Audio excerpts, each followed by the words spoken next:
Hey guys, tonight we're stepping into one of the most gloriously chaotic decades in American history, the 1920s flapper era, when young women across the country decided, simultaneously and with considerable commitment, to be absolutely done with everything their mothers had told them to do. Not quietly, not politely, not with one careful reform at a time. With bobbed hair, rolled stockings, painted mouths, and a glass of bathtub gin that may or may not contain industrial alcohol. If you enjoy this kind of midnight historical chaos, take a moment to like the video and subscribe.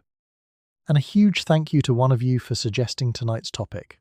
I'm thinking of you warmly, and also hoping your gin is properly labelled. Drop a comment telling me where you're listening from and what time it is for you. It's always somehow 3 in the morning somewhere, and tonight that feels historically appropriate. Go ahead and dim the lights, turn on a fan for some soft white noise, and get comfortable. Sink into the pillow, and if you can hear a phonograph 2 apartments over murmuring Bessie Smith too loud for the hour, just let it. Have you ever wondered what it actually felt like to be 19 years old in 1924, walking into a speakeasy for the first time with kohl-rimmed eyes and a dress that weighed 4 pounds from the beading alone? What did a boned corset actually feel like when you stopped wearing one? Could you survive a decade where a policeman on a New Jersey beach might crouch down with a literal tape measure and assess the distance between your knee and your hemline? How did jazz go from arriving in northern cities on a train to being blamed, in the same newspaper, for the moral collapse of an entire generation of daughters? Did the bathtub gin smell like gin, or did it smell like a dare? The Charleston, banned in at least one American city, condemned from at least 1,000 pulpits. What exactly were people afraid the hips were communicating? And did anyone ever tell Katie Mulcahy, hauled into a Manhattan station house in 1922 for lighting a single cigarette on a sidewalk, that she'd end up being a footnote in history? Congratulations. You just woke up in New York City, 1924. It is noon, which is early. There is last night's lipstick still on your face, a faint smell of juniper and sawdust clinging to your coat, and someone downstairs is already asking where you were. Good luck. You wake up just past noon in a third-floor apartment on West 49th Street. Your mouth tastes like ash and bathtub gin. The ceiling fan hasn't been turned off since Tuesday. Your beaded dress is on the floor where you stepped out of it. Your stockings are rolled near the radiator. Your roommate is in the kitchen making coffee out of yesterday's grounds. It's 1924. You came in at 4 in the morning. Your hair is bobbed, and the day begins now when you decide it begins. The dress is worth examining. It's not a light garment.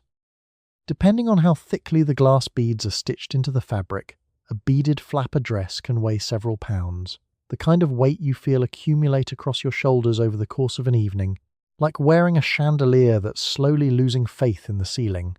The movement is the point. The beads catch the light. The fringe swings when you Charleston.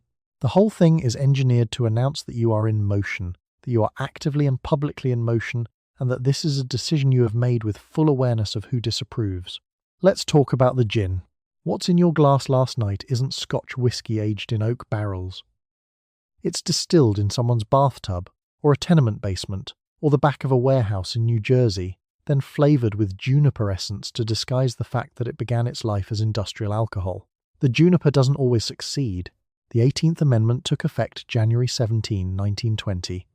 The manufacture and sale of intoxicating liquors prohibited. What happened next is that the speakeasy quietly took over from the saloon. The speakeasy actively recruits women, seats them, sells to them, and builds its atmosphere around their presence. The pre-prohibition saloon was a men's club with sawdust on the floor. The speakeasy is the same sawdust, same smoke, completely different room. This is where the barmaid called Gloria hands you a glass and calls you honey in a tone that's warm enough to seem personal and practiced enough to be neither. She has a pencil behind her ear. She hasn't used it. She's working from memory, which is safer. Nothing written down, nothing presented to a judge. The pencil is for show, the way a doorknob is for show on a door that doesn't open. You are not the daughter anyone expected. Your mother is in Schenectady. She has a photograph of you from 1919 when your hair still sat at your shoulders and your lips were their natural colour. She has not requested an updated photograph, and you have not offered one. The bobbing happened in October, your cousin told her. There was a letter. The letter used the phrase, "a death in the family." which is a response that sounds disproportionate until you understand that the hair is not the point. The hair is just the part that's visible from across a room, the part that announces before you've said a word that something has reorganized inside you, and the reorganization was not submitted for approval. Outside, the city is already running. The 19th Amendment passed in August 1920, which means you can vote, which you have done once and intend to do again. Roughly 8.6 million American women were employed outside the home by 1920. You are one of them 5 days a week in a typing pool on the 14th floor of a building with a very slow elevator. The paycheck is yours, the apartment is yours, the ceiling fan is yours, running since Tuesday, and you don't intend to turn it off today either. Your roommate slides a cup across the kitchen table. The coffee is thin, bitter, and quietly resigned. It knows it's thin. You drink it anyway because the afternoon is waiting, and in 1924 that is more than enough reason to get up. You sit down in a barber's chair on 46th Street and ask for the bob. The barber's name is Antoine. He has cut more women's hair this year than the previous 5 combined, and he uses the same chairs his father used on stockbrokers. Your hair has not been shorter than your shoulder blades since you were 7 years old. The scissors are heavier than you expected. You hear the first cut. You feel cold air on the back of your neck for the first time in your life. Antoine works quickly, which is either reassuring or terrifying depending on how you feel about commitment. He doesn't ask twice. He angles the cut low at the nape, tapers it behind your ears, and the hair on the floor is the particular colour of something you didn't know you were attached to until it's lying there beside your left shoe. You look at the mirror. You look like a different person. You look like the person you were trying to become. Let's talk about the bob. It's not a haircut. It's a document. It is the thing your mother will not stop mentioning for the rest of 1924, and possibly 1925. Women who bobbed their hair in this decade frequently described their mother's reactions as grief. Not anger, not disappointment, grief. A death in the family.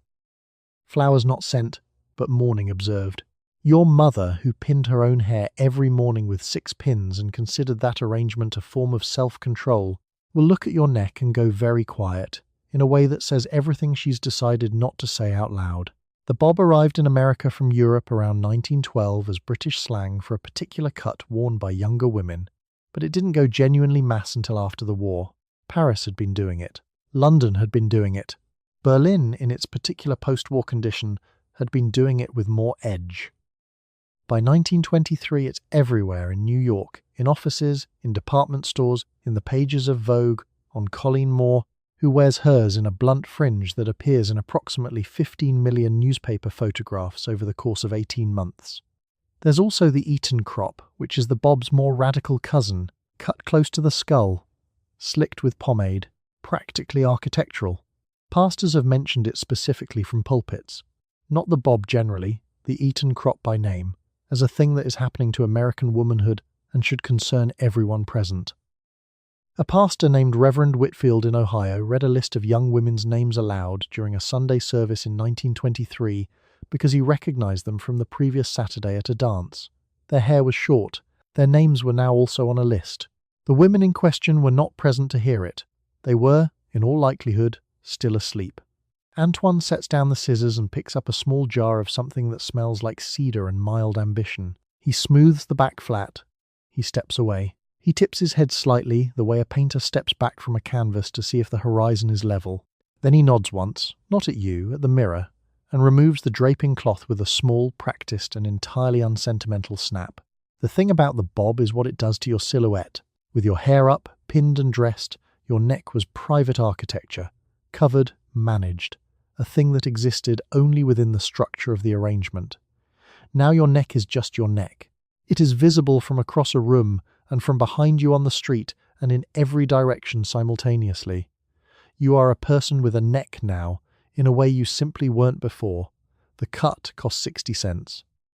The consequences are free and ongoing. You stop wearing a corset. You don't announce it. You leave the bone and canvas armature draped over a chair in your bedroom one Tuesday morning and walk out into the day in a slip and a dropped waist dress and nothing in between. Your ribs do something they have not done since you were 11. They expand. You take a breath, and the breath continues longer than you remember a breath being able to. You sit down at the breakfast table and your mother notices that your posture has changed and says nothing. The corset had been doing a great deal of structural work for about 70 years. It produced the S-curve silhouette, the shelf-forward bosom, the compressed waist, the jutting hip, which required on average 1 pound of whalebone and canvas and steel, plus a second person standing behind you pulling the laces. The corset was not a piece of clothing. It was a project that required assistance to begin. What replaces it is a dress with a dropped waist that sits somewhere around your hip, a hemline that has climbed to mid-calf and is still climbing, a flat, busted silhouette that requires nothing of your ribs whatsoever. The new silhouette has no curve fetish. It goes straight down. It is making a point about going straight down. Elizabeth Arden opens her first treatment salon in 1910, and by 1920 is selling women the idea that the body is not a shape to be forced, but a surface to be managed. The distinction sounds small. It isn't. The fabric does its part. Rayon arrives in American department stores in the early 1920s under the name artificial silk, which is the most honest marketing any fabric has ever received. It drapes. It moves with you. It also crushes immediately upon contact with a chair and has strong opinions about humidity, but it costs a fraction of real silk, and Macy's has it in 12 colours. Chiffon for evenings, crepe for afternoons. The beaded dress for nights you intend to remember. You come home from a dance at 2 a.m. and your shoulders ache in a way your corseted mothers never did, for entirely different reasons. Let's talk about the stockings. Silk stockings, flesh-toned, rolled and held below the knee rather than gartered to the thigh. When you sit, when you cross your legs, the top of the stocking appears. This is not an accident. A woman named Mrs. Margaret Robb sits on the advisory board of the Cleveland Women's Christian Temperance Union in 1923 and sends a letter to the plain dealer describing the rolled stocking as an invitation written on the frame. She means it as a condemnation. The leg does not respond. The cosmetics arrive alongside the dress, but they move faster. In 1920, a woman who wears obvious face paint on a public street is assumed to be one of two things: an actress or someone charging by the hour. By 1925, she is assumed to be a woman who reads Vogue. The Cupid's bow lip, deep red, painted to exaggerate the upper lip's curve past its natural edges, appears on approximately 60% of women photographed in New York society pages by 1927. The kohl-rimmed eye. The visible face powder, applied heavy enough to flatten and whiten. They are declarations. Helena Rubinstein, who emigrated from Poland with 12 jars of her mother's face cream, and built an empire on the idea that women deserve to be complicated about their appearance, is doing $2 million a year in New York alone by 1920. Mildred Voss, a shop girl on Fifth Avenue, stops at the cosmetics counter every Thursday on her lunch break. She always picks up the second tube from the left in the third row, uncaps it, draws one slow line on the back of her wrist beside 3 older lines that are still visibly fading, caps it, and puts it back. Sometimes she buys it, sometimes she doesn't. The wrist is the ledger.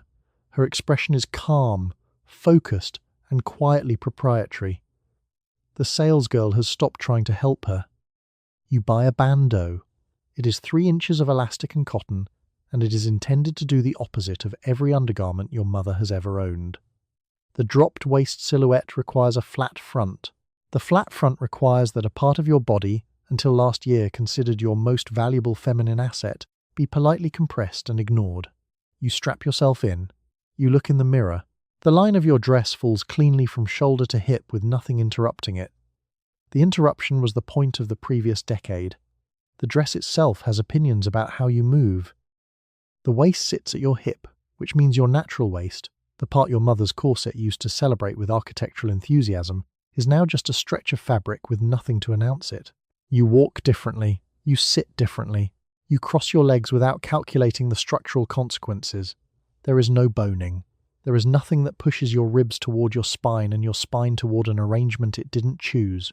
The feeling is close to what a modern person might call wearing clothes, except in 1924 it still reads as a philosophical position. Let's talk about the weight of a proper flapper dress. A beaded evening dress is not light. The glass beads stitched into the hem and bodice accumulate into several pounds by the time the seamstress is done, which means the silhouette is columnar but the dress is dense, and dancing in it is basically wearing a curtain that has opinions about momentum. The beads catch the light in a speakeasy. The speakeasy has no good lighting. The beads don't care. They catch it anyway. Meanwhile, the hem. By 1927, the most fashionable hemlines in New York City sit approximately 4 inches below the knee. 4 inches. This number has been discussed in newspapers, from pulpits, and in at least one Utah legislative session. Utah introduced a bill in 1921 that would have fined any woman whose skirt rose more than 3 inches above the ankle. The bill did not pass. The ankle is now the floor, not the ceiling. This is a loss for the Utah legislature that it has not fully processed. Eleanor, who works the cosmetics counter at Wanamaker's and owns 2 dropped waist dresses and exactly 1 bandeau, adjusts her hem each morning with the focused expression of someone calibrating laboratory equipment. She pins. She repins. She stands at an angle to the mirror in the stockroom, tilts her head, and pins again. The hem must skim, not drape. Draping is 1912. Skimming is now. She straightens up. The dress falls exactly right. She heads out onto the floor. The bandeau, meanwhile, has been quietly performing its role under all of this. You feel it across your ribs all day, a soft pressure that registers when you take a deep breath at the typewriter at 3 in the afternoon and notice your breath has the same smaller ceiling your mother's used to have, except hers came from boning and yours comes from elastic. The trade is not nothing. You take the breath anyway. The silhouette only works in full. The dress requires the bandeau, the low waist, the right shoes, low-heeled T-straps, not the stacked Victorian boot, and the stockings. The stockings are rolled below the knee. They stay there unless you stand very still for an extended period, which you don't, because you're dancing the Charleston, which prohibits extended stillness by design. When you sit and cross your legs, the stocking top shows. This is not an accident. The women of the previous generation understood exactly what it was, because they invented the idea of keeping it hidden. The bandeau itself costs less than $1. The corset it replaced cost between $2 and $12 and required a second person to fasten. Nobody misses the second person. The corset had a name, a manufacturer, a recommended replacement schedule, and a corresponding relationship with your ability to breathe at depth. The bandeau has no name. It is 3 inches of elastic. It is small, cheap, and absolutely winning. You bend over a small mirror with a pot of red lip colour and a sharpened pencil. The shape you're aiming for is called a Cupid's bow. It exaggerates the natural curve of your upper lip into 2 small symmetrical peaks, like a child's drawing of a heart. You paint past your real lip line. You paint deliberately and slowly in a colour your grandmother would have called brothel red. Then you do your eyes. You line them in kohl until they look bruised. The whole face is supposed to be visibly painted. This is not subtle. For roughly 40 years before this moment, respectable women wore powder so pale it was nearly invisible, and lip colour so sheer you could mistake it for health. Visible cosmetics meant a specific kind of woman, the kind you cross the street to avoid. What's happening right now, in front of this small mirror, is that you have decided to wear that woman's face to your office job at 9 in the morning on a Tuesday. By 1929, American women are spending an estimated $700 million a year on cosmetics. That is roughly $12 billion in 2024 dollars. Elizabeth Arden opened her first Red Door salon on Fifth Avenue in 1910, and by the early 20s she has turned face cream into a medical argument. Your skin requires treatment, her products provide it. Helena Rubinstein takes the same logic and doubles the price. Between the two of them, they have convinced an entire generation that the unpainted face is not neutral. It is neglected.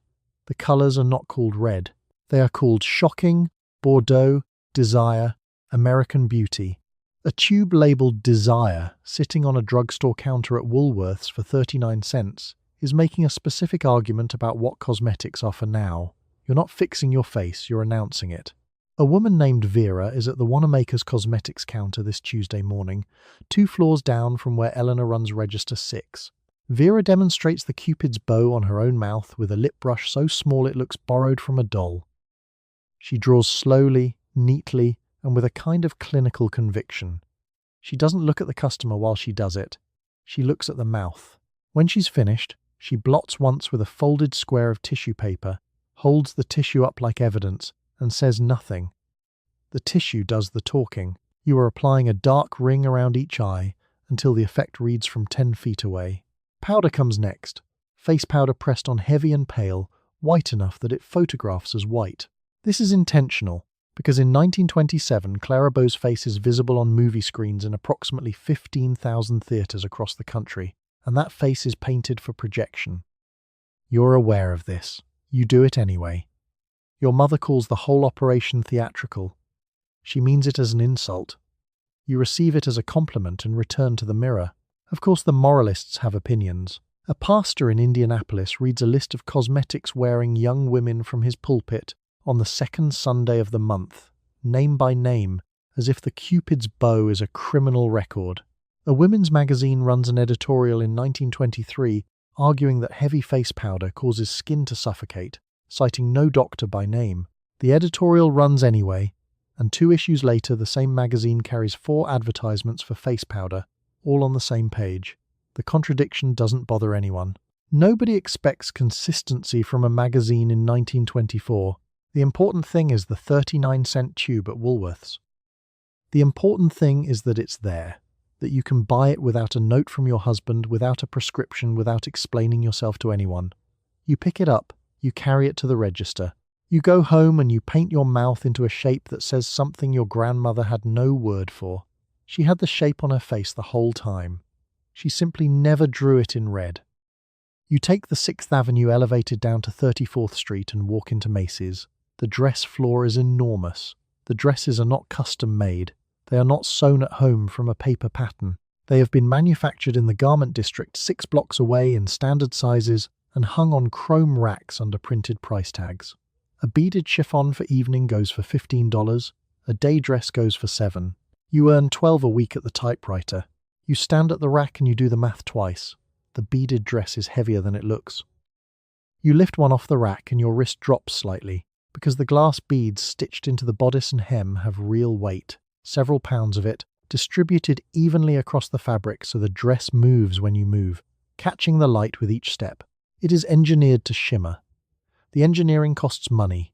You put it back. You pick it up again. Ready to wear in 1926 means something specific. Before the garment district scaled up, a dress was either made by a dressmaker, which took weeks and cost considerably more than $15, or assembled at home from a butterick pattern, which took a different kind of time, and a mother who had opinions about your measurements. The chrome rack at Macy's has no opinions. The tag says size 14, and it either fits or it doesn't, and if it doesn't, the alterations counter on the second floor will fix it for 60 cents. The rack is patient, indifferent, and quietly thorough. It hangs there. It doesn't ask. The fabric itself is doing new things. Rayon, advertised as artificial silk, which is one of the more optimistic product names in textile history, has dropped in price enough that a day dress in it costs less than a week's lunches.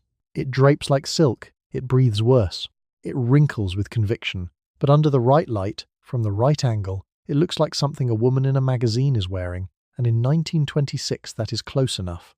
A salesgirl named Dorothea, whose hair is cropped to the skull and slicked flat with pomade in the Eton cut, holds the beaded dress up against your shoulders and tips her head 45 degrees with the professional neutrality of someone who has done this 11,000 times. She has a tape measure looped around her neck like a stethoscope and never reaches for it. She doesn't say anything. The dress says what she'd say. You look at yourself in the narrow mirror bolted to the rack pillar. The dropped waist hits somewhere around your hip. The hemline is 4 inches below the knee. The bodice has no structural opinion about your chest, which is, after a decade of boned corsets engineering your silhouette into a particular shape, genuinely new information about what a dress can be. There's a budget problem. There's always a budget problem, but Macy's has introduced installment terms on larger purchases, which means the $15 beaded dress can become 3 payments of $5, which means the glass beads can come home with you tonight and the arithmetic can happen later. Consumer credit in 1926 has the same basic pitch it will always have. The debt is real. The dress is also real. The dress is in your hands. The day dress goes into a brown paper bag. $7. You wear it out of the building, which you are allowed to do, which is still slightly thrilling. On the elevated back uptown, you sit with the bag on your lap and your stockings rolled below the knee, and when you cross your legs, the hem shifts, and a woman across the aisle glances down and then away with the studied absence of expression that means she noticed. You notice that she noticed. The dress is already doing its job. You perch on the edge of your bed and roll your silk stockings down to just below the knee. You do not garter them. The garter belt is a piece of equipment your mother still owns. You roll the silk into a small soft tube that sits at the top of your calf and holds itself there by friction and faith. When you cross your legs in a chair, the rolled tube shows. When you uncross them, your knee shows. The exposure is brief and accidental, and the brevity is the entire point. The stocking itself costs more than it looks. Real silk, not rayon, not the artificial silk the department stores are pushing to the budget shoppers. Silk stockings catch the light differently. They have a sheen that rayon can't fake, a weight that settles against the leg with a kind of quiet insistence. You spent roughly $1.50 on each pair, which is an hour and 20 minutes of your clerical salary, which means you wear them carefully, and you wash them by hand on Sunday and you hang them on the radiator to dry. The rolled stocking isn't indecent. That's the move. The roll happens before you leave the house, in private, and its effect is produced only when you sit down and the hem of your skirt rides up and the rolled tube becomes briefly, technically visible. There's no announcement. No one points. The stocking sits there at the wrong height in the wrong decade, calm and quietly unrepentant. Miranda, the woman at the typing pool who sits 2 desks over, has perfected the cross and uncross. She does it without looking up from her machine. The keys keep going. The carriage returns. Her knee appears and disappears with the rhythm of someone who has long since stopped caring whether anyone notices, which is how you know she absolutely knows. The mechanics of the rolled stocking are inseparable from the mechanics of the dress above it. The hemline in 1921 sits mid-calf. By 1925, it's grazing the knee.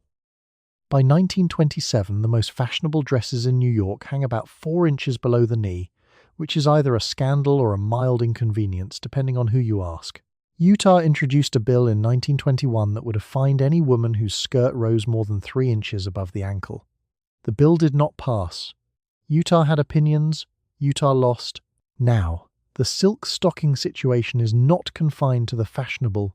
Ready-to-wear has done something important to the visible markers of class. When Macy's sells a silk look rayon stocking for 30 cents, the woman on $12 a week can approximate the same silhouette as the woman on 60. From across a room, the knee is just a knee. This is deeply upsetting to several categories of people, for reasons they can't quite articulate without sounding like they're upset that poor people look nice. They manage. No garment in 1924 operates in isolation from the body wearing it. The rolled stocking works because the dress above it has no corset structure. There is no boning redistributing flesh into approved architectural arrangements. Your hips are where your hips are. Your waist is where your waist is. When you sit, you simply sit. The chair takes your weight. No internal scaffolding manages the event. One crossed leg at a time, in the quiet, easy, and entirely unchaperoned way the chair always intended. There is a man in Atlantic City whose job in the early 1920s is to walk the boardwalk with a tape measure and assess the distance between a female bather's knee and the hem of her swimsuit. He does this officially. He has a badge. He is, without question, the most precisely employed person on the eastern seaboard. You stand up from the bed. The stockings hold. You take 3 steps toward the mirror and they hold still. The rolled tube doesn't budge. You've got somewhere to be, and the garter belt stays in the drawer, and your mother will find out eventually, and that's a problem for later. You stand in front of a full-length mirror in your bedroom with a tape measure. The hemline of your new dress sits 4 inches below the knee. The fashion magazines say 4 inches below the knee is the line for spring of 1927. The Utah State Legislature 6 years ago considered a bill that would have fined you for any hem more than 3 inches above the ankle. The bill failed. You measure again. You note that respectability and fashion are now separated by approximately 9 inches of shin. The dress itself has opinions about the evening. It's not particularly light. A serious beaded number can weigh several pounds before you've put it on, because each glass bead is real glass, stitched individually into the fabric. You wear it, and the dress wears you back. A collaborative arrangement in which the beads do most of the talking. When you walk, the fringe moves. It's engineered to be always moving. The face above the dress is similarly committed. The lipstick is Cupid's bow, deep red, painted slightly outside the natural lip line to exaggerate the curve of the upper lip, which is a technique borrowed from stage makeup and then borrowed again from everyone who went to the pictures and watched Clara Bow do it for 90 minutes in a darkened theatre. Bow received 35,000 fan letters a week after her 1927 film, It. 35,000 per week.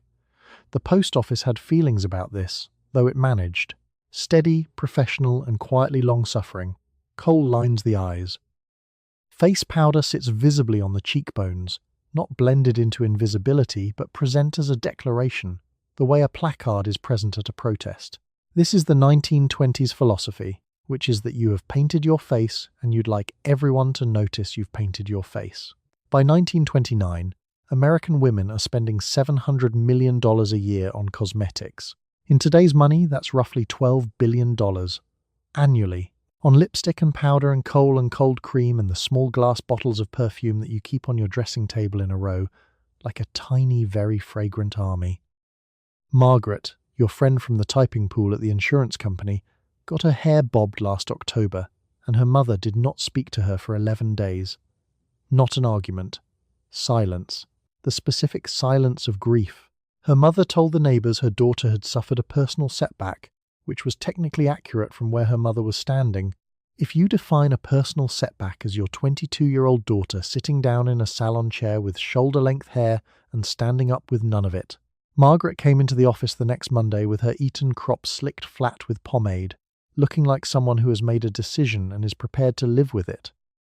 Her mother eventually came around, which took until Christmas and a box of very good chocolates. The dress, the face, the hair, separately, each is a negotiation. Together, they're a position statement. The magazines have been saying so since at least 1920, when F. Scott Fitzgerald handed American culture a vocabulary for what it was watching. You do not necessarily think of yourself as a character in a Fitzgerald story. You think of yourself as someone going to a party on a Saturday night, which is, when you consider it, essentially the same thing. You pick up your handbag. It's small. Everything about this silhouette runs toward minimal, including the bag, because the dress is already doing considerable structural work and there's no room for surplus. Inside the bag, a compact, a lipstick for touch-ups, a small amount of cash, and a folded piece of paper with an address on it that is not listed in the phone book. It's not listed in the phone book because it's a speakeasy, and speakeasies have a complicated relationship with official documentation. You put the paper in the bag closes with a satisfying snap, the kind of snap that means the evening has officially begun. You step out onto the sidewalk in front of your building, take a cigarette out of your handbag, and strike a match. You exhale. A man crossing the street stops walking and stares. A woman pushing a stroller looks deliberately away. A traffic cop on the corner notices, considers, and decides to keep his hand on his belt. 3 years ago, in 1922, a woman named Katie Mulcahy was arrested for doing exactly what you are doing now and fined $1. The dollar bill is in your handbag, folded once. Katie's charge was eventually dismissed. The city apparently decided one cigarette on a sidewalk was not, legally speaking, a crime worth prosecuting twice. But the arrest happened. The Manhattan court ledger has the entry: 1 woman, 1 cigarette, $1. The dollar has more dignity in the story than the arrest does, which is why you're carrying it. The man who stopped walking is still standing in the middle of the crosswalk. The cop's hand is still on his belt. Before the war, a cigarette on a woman was theatrical, faintly disreputable, and not seen on this kind of sidewalk in daylight. Stage women smoked. Loose women smoked. Nice women did not smoke, or if they did it inside, with the windows closed, with the full understanding that no one would acknowledge it. Now the percentage is climbing, roughly 1 in 12 women by the end of the decade, up from 1 in 20 just 2 years ago. The number is rising faster than anyone's comfort with it. Lucky Strike is paying attention. Their 1928 campaign will tell you to reach for a Lucky instead of a Sweet, which is basically a Weight Watchers ad that decided tobacco was the pivot. They haven't run it yet. Right now it's 1925, and the ads are still cautious, gesturing at modern women, at independence, at the general atmosphere of doing what you want, without quite spelling out that what you want is a cigarette. They'll get there. A man named Gerald Fitch comes out of the building 2 doors down, checks his watch, sees you, and visibly recalibrates his entire morning. Gerald adjusts his hat with 1 finger. He doesn't say anything. He just adjusts his hat and looks at the middle distance in the manner of a man confronted by a problem he wasn't assigned to solve. It's not the inhale. It's not the exhale. It's standing still on a public sidewalk doing something that used to require a locked room. The speakeasy you're heading to tonight will be full of women smoking, and nobody there will adjust their hat at anyone. But out here, in daylight, on this stretch of pavement, the same cigarette reads differently. You're not even sure you intended a declaration. You just wanted a cigarette. The smoke itself is unremarkable, slightly harsh. The paper a little dry. The whole thing lasts about 4 minutes. 4 minutes during which 2 more people notice, 1 person doesn't, and Gerald Fitch finds something urgent to look at near the curb. You finish it. You drop it. You press it out with the toe of your shoe. The cop on the corner hasn't moved. He's still watching. Not moving toward you, not moving away, just maintaining his position in the general moral landscape of the intersection. The law is ambiguous enough that he's decided to stay ambiguous with it. This is professionally wise of him. Katie Mulcahy's dollar fine made the papers. Nobody wants to be the second act of that story. You put the handbag back under your arm and start walking. The address is written on a piece of paper inside the handbag, next to the dollar bill. You've memorized it anyway because carrying an address to a speakeasy in writing feels like exactly the kind of evidence a Manhattan court ledger doesn't need to see twice. You ride the 6th Avenue elevated train to work every weekday morning at 8:20. The car is full of clerks, typists, and a few department store buyers, and almost half of them are women. 20 years ago, this same car would have been almost entirely male. The 19th Amendment is 5 years old. The wartime workforce shift is 7 years old. The car still smells the way the car has always smelled, which is to say of coal smoke and damp wool and somebody's pipe, but the bodies inside it have rearranged. Roughly 8.6 million American women are employed outside the home by 1920, up from 7.3 million 10 years earlier. Some of them filled wartime factory and office positions and never gave the jobs back. The car you're standing in is approximately what that statistic looks like at 8:20 on a Tuesday. The woman sitting across from you is Margaret. She has an Eton crop, cut close to the skull, slicked with pomade, and she's reading the Tribune with the newspaper folded into quarters the way men do when there isn't enough room to open it fully. Her purse is balanced on her left knee at a precise angle that prevents the catch from sliding open against the lurch of the car. She has solved this problem at least 400 times. She doesn't look up. She has been doing this commute for 3 years and she has developed the Tuesday face, which is not quite the Monday face and nowhere near the Friday face. She turns a page with one hand without breaking the fold. You are wearing a dropped waist dress that ends several inches below your knee, which in 1925 is a reasonable compromise between fashion and not getting followed home by someone with a notebook. The silhouette is entirely different from what your mother wore. No boning, no cinching, no engineered waist. Just fabric that falls where it falls. The boned corset is gone. It left sometime around 1917, and nobody filed a missing persons report. Your lungs work fine. You hadn't realized they were supposed to do this. Your stockings are silk, or rayon, which the department stores are calling artificial silk, because the word rayon sounds like something a dentist might use, and silk sounds like something you deserve. They're rolled below the knee. When you cross your legs in the train seat, there is approximately 4 inches of visible leg. The man, 2 seats over, notices. He then notices that every woman in the car is reading, or looking out the window, or talking to someone else, and resumes looking at his hat. The dress was a cash transaction at Macy's, from the ready-to-wear floor, where the same silhouette that appeared in Vogue last month is now available to anyone with $7 on a Saturday afternoon. Real wages are up about 22% from 1920, and installment buying does the rest of the heavy lifting.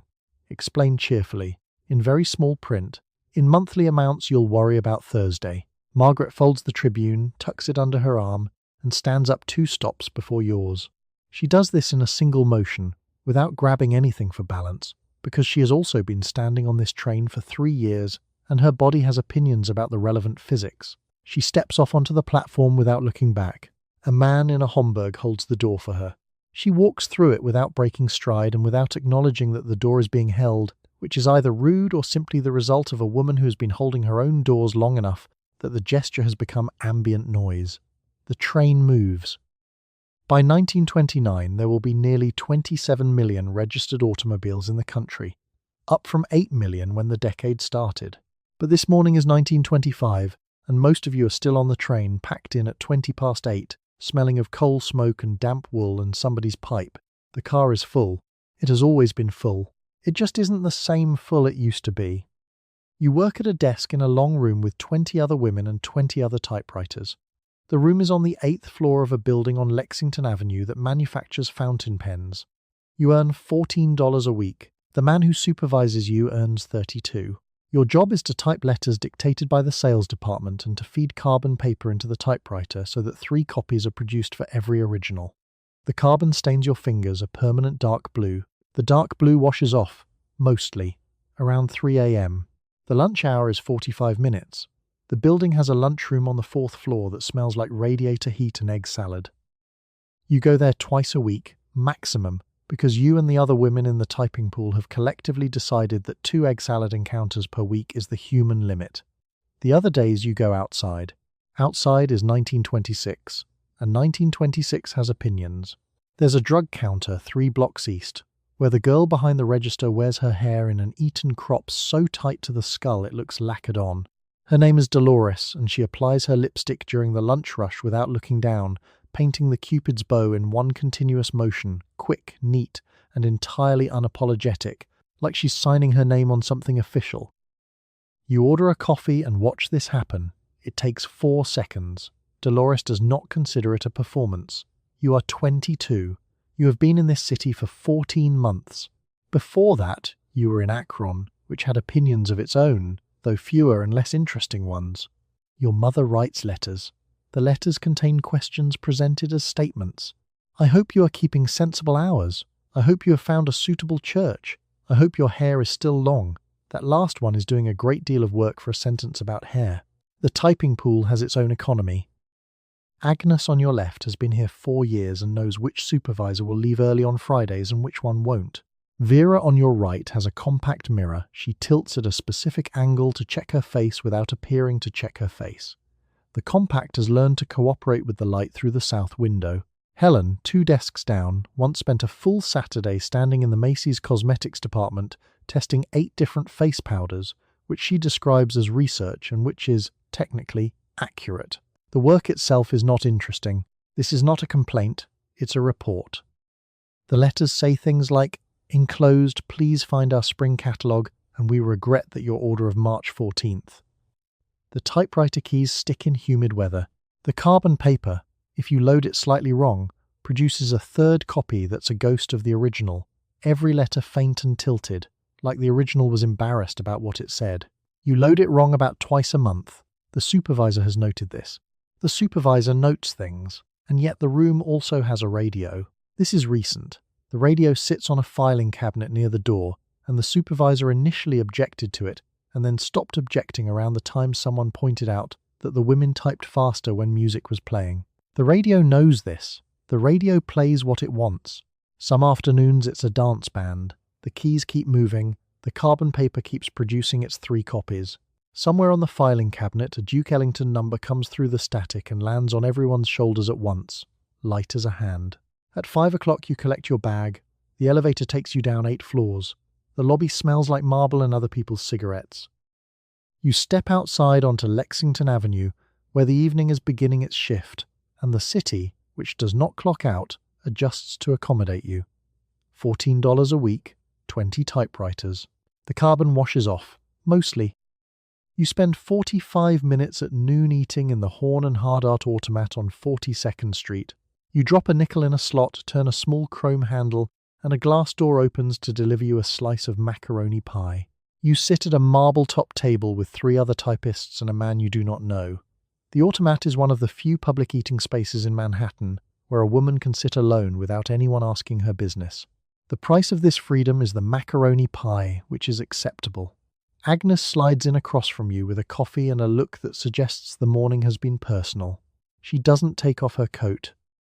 She sits in her coat at a marble table in a warm room in the middle of July. She tears the corner off a bread roll and drops it on the plate like a verdict. The wall of little chrome windows runs from floor to ceiling, each one lit from inside like a tiny stage. Behind the glass, macaroni pie, baked beans, a wedge of custard, a slice of white bread in a wax paper sleeve. You put in your nickel and the world gives you something back. The machine is patient, indifferent, and reliably unimpressed. The chrome handle turns. The door swings. The custard does not care about your business. Now, Vera has the beans. She has brought the beans to the table in a brown ceramic crock and she is eating them with great focus, the way a person eats when they are doing arithmetic in their head. She owes $14 to the Macy's installment account she opened in March for a beaded dress she wore once to a party in a walk-up on Lexington, and has not worn since because the dress weighs approximately 4 pounds and her shoulders are still apologizing for the evening. The dress is currently folded in a hat box under her bed, filing a quiet grievance. You have 45 minutes. 20 of them are already gone. The man at the corner of your table is reading a newspaper that he has folded into a narrow column in the manner of a man who has decided to take up as little space as possible. You eat your macaroni pie. It is fine. It is the same every Tuesday. The automat serves about 500,000 people a day across its New York locations. You are one of them. What's notable isn't the number, it's the mix. Secretaries, shop girls, a lawyer's clerk in a decent hat, a woman who appears to be writing something important in a small notebook and will not look up. Before places like this existed, a woman eating alone at noon in Midtown had approximately 2 options: go home or explain herself. The automat is a third option. It smells like coffee and steam heat and the faint industrial suggestion of baked beans. It is nobody's idea of glamour. It is extraordinarily useful. Of course, Agnes has finally taken off her coat. She did it in one motion, folded it over the back of the chair and said, "The supervisor is getting a telephone extension." Nobody responds immediately. The information lands on the table. A telephone extension means the supervisor can reach the floor without coming downstairs, which means she can hear more and appear less, which means the $14 wage and the $32 wage and the gap between them will become a more closely supervised arrangement. Vera puts down her spoon. The man with the folded newspaper turns a page. The custard, 2 windows over in its lit chrome cell, offers no opinion. You have 11 minutes left. You pull out the small compact you bought at the Woolworths counter for 35 cents, pressed powder, a mirror the size of a playing card, and you check the Cupid's bow you painted on at 7:15 this morning. It has survived. You snap the compact shut. Agnes watches this. She doesn't say anything. She just watches it the way a person watches something they are still deciding about. You walk into the elementary school on West 84th Street on the first Tuesday in November and stand in line to vote. You are 24. The 19th Amendment was ratified the August before last. The line is mostly women your mother's age, in dark coats. A few of them have been waiting 50 years to do this. You sign your name on a roll. You step into a small wooden booth with a curtain. You make a series of marks on a piece of paper. You walk back out into a Tuesday afternoon. The whole thing takes about 4 minutes. The curtain doesn't quite close. The booth smells like wood shavings and someone else's overcoat. Nobody says anything ceremonial. A woman behind you in line adjusts her hat pin and looks at her watch. There is no band, there is no speech. The Republic simply accepts your participation and moves on to the next person. You have been told your whole life that certain things belong to certain people. The ballot booth, until very recently, belonged to men in the same way that the saloon did, by assumption, by habit, by the kind of tradition that doesn't need to explain itself because it has never had to, and now you've been in the booth. The curtain closed, more or less. You know what you know walking out. Your mother didn't vote in the last election. Your grandmother never voted in any election. Your grandmother's grandmother voted in no election that was ever recorded anywhere, in any ledger, by any clerk. The line of non-participation stretches back. So far it stops being a line and becomes a kind of weather, just a condition of the air. And now it isn't. You signed your name on a roll and it went into a book next to everyone else's name, and that book is plain, ordinary, and entirely unremarkable. That's the part that gets you a little. The book is not remarkable. Margaret Chen, the poll worker with the reading glasses on a beaded chain, hands you a small paper slip confirming your participation. She does this without looking up. She has been doing it since 7 in the morning. She will do it until 8 at night. The slip is about the size of a bus transfer. You put it in your coat pocket and it sits there next to your Woolworths compact, which cost 35 cents and came with its own mirror, the Republic and the compact. Both yours, both unremarkable. Of course, the vote doesn't change everything by Tuesday afternoon. Warren Harding won 2 years ago by a margin so wide it barely qualified as a contest. 11 million votes.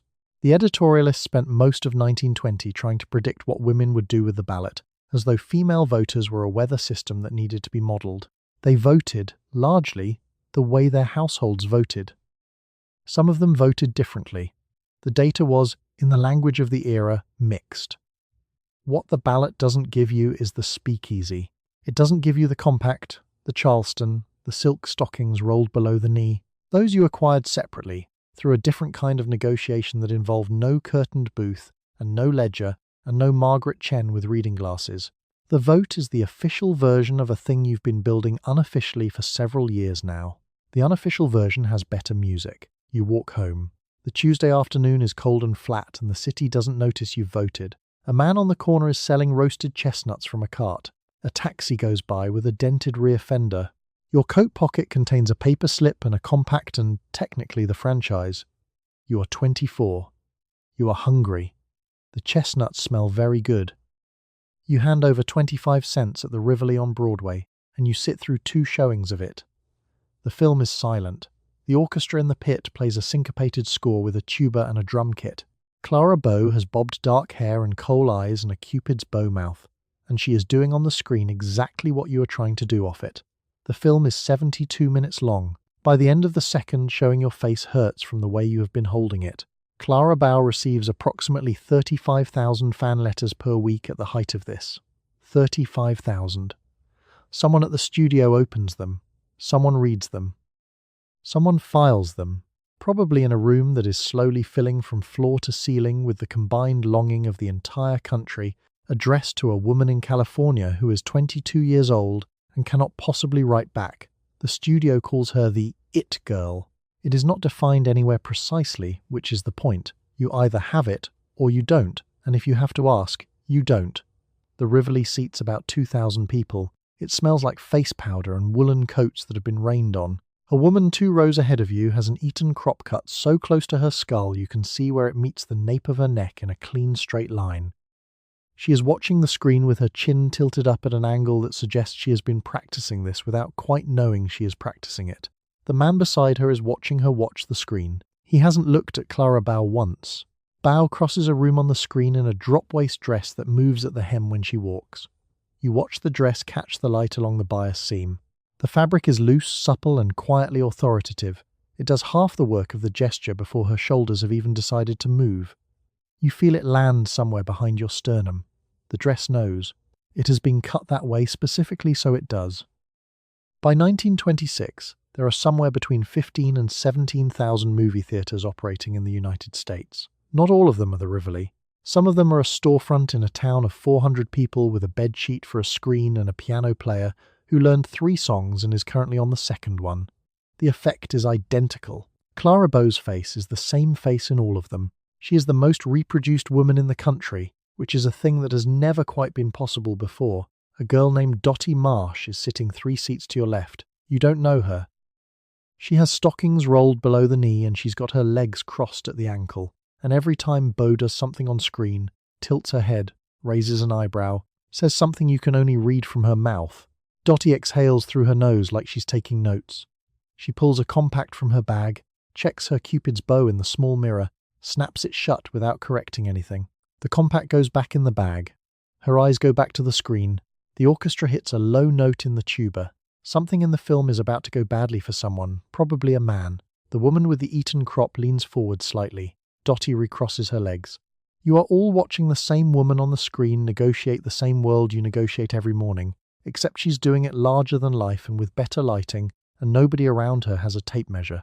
The orchestra in the pit finishes a phrase and loops back to the beginning. The film does not explain what it is. It just shows you what it does. You buy the November issue of Photoplay at the newsstand for 20 cents, and you read it the entire way home on the L. The pages are full of Colleen Moore's dressing room and Louise Brooks's apartment, and a long article on how Clara Bow keeps her figure. There is a perfume advertisement on every 4th page. There is an instruction in the centerfold for cutting the bob at home, with diagrams. You tear the centerfold out and fold it into your handbag. The L crosses 42nd Street and you are still reading. Photoplay sells roughly 1.8 million copies a month by 1927. It is not a magazine in the way a dictionary is a book. Technically true, but missing the point entirely.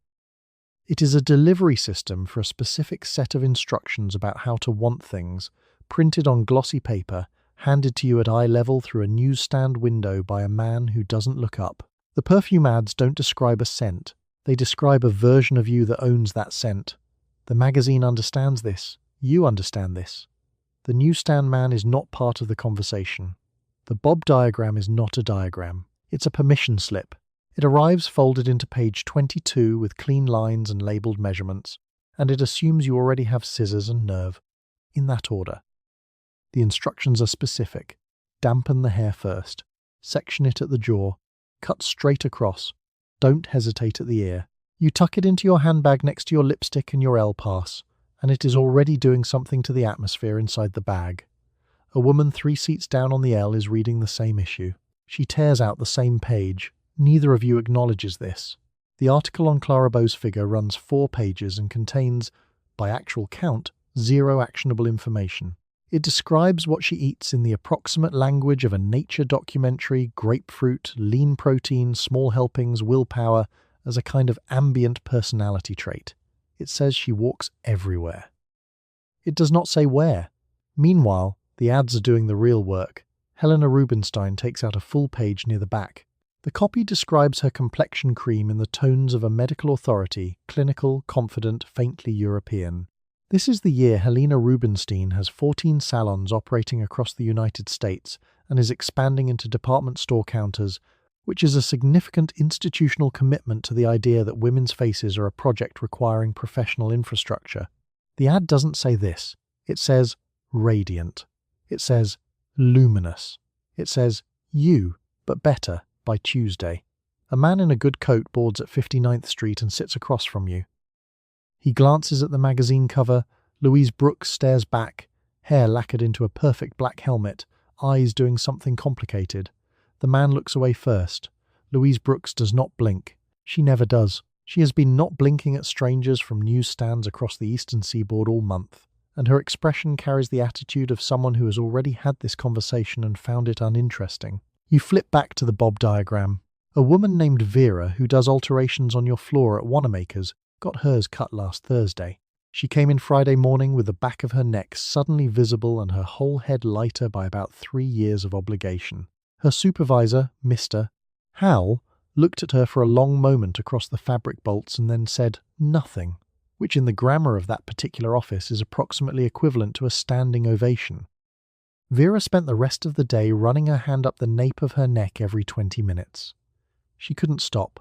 You watched her do it. You understood completely. The L slows at your stop. You fold the magazine under your arm. The Bob diagram is in your bag.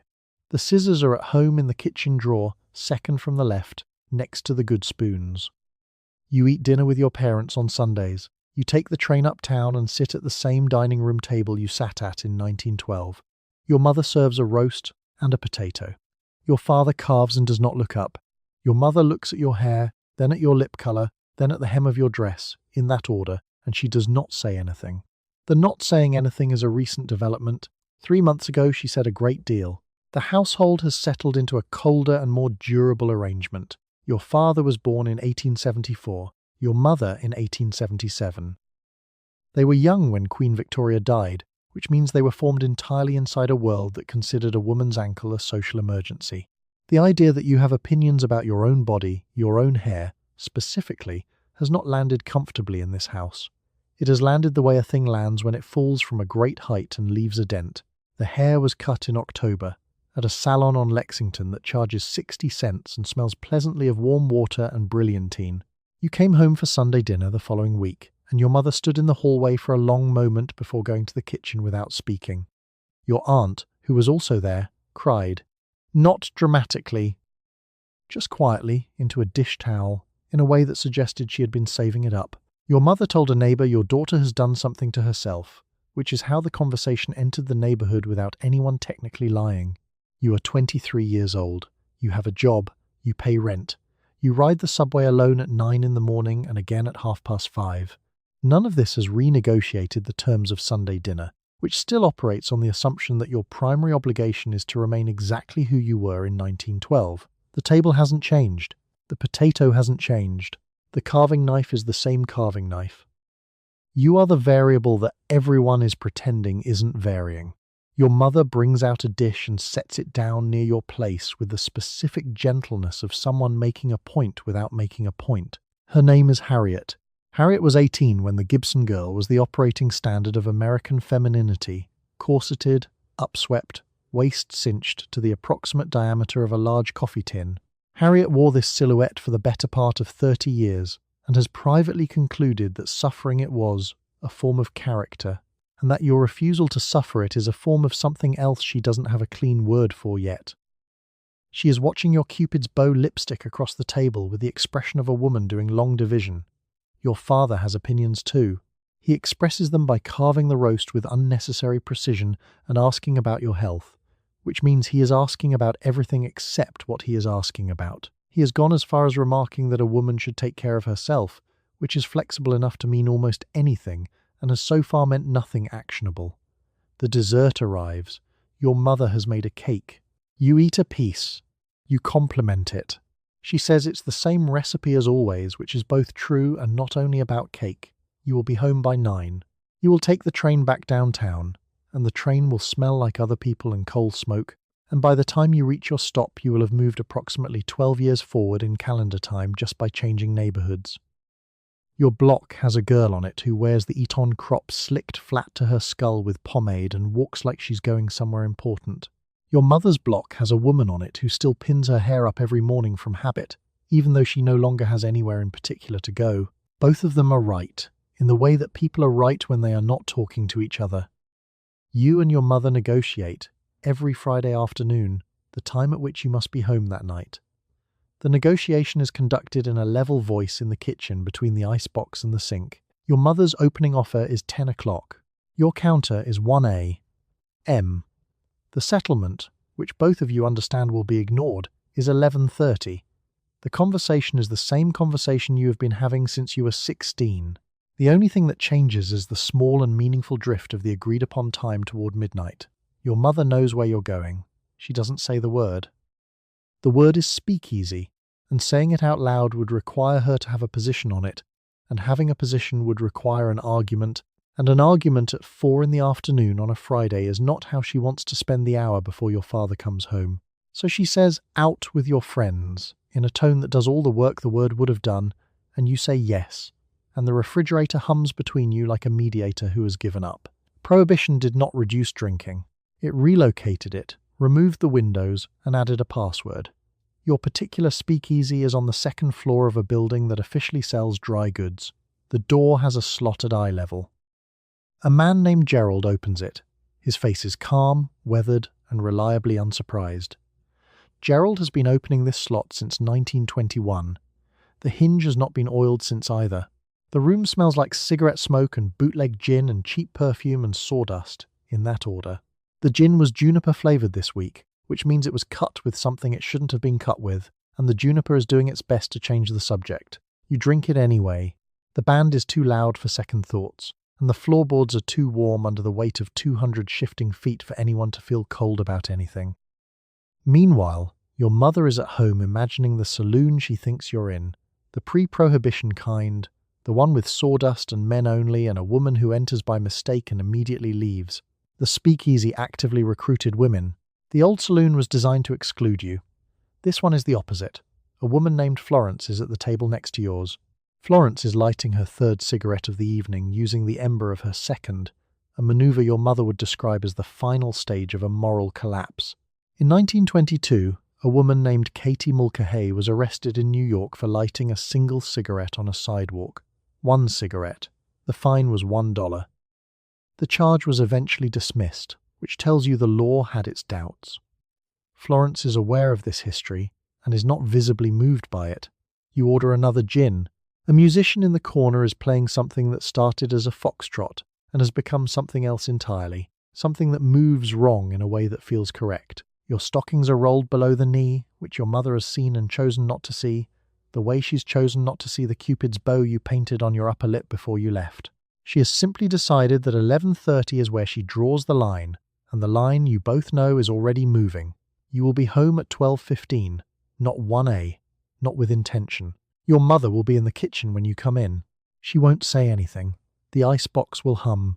You will both go to bed, and next Friday she will open at 10 o'clock, and you will counter with 1 a, and the settlement will be 11:30, and the only thing that changes is the drift. You walk down a flight of stairs on West 52nd Street and stand in front of an unmarked door. You knock 4 times in the agreed pattern. A small slot at eye level slides open. A man's eye looks at you. You say a word. The word is the password for this week.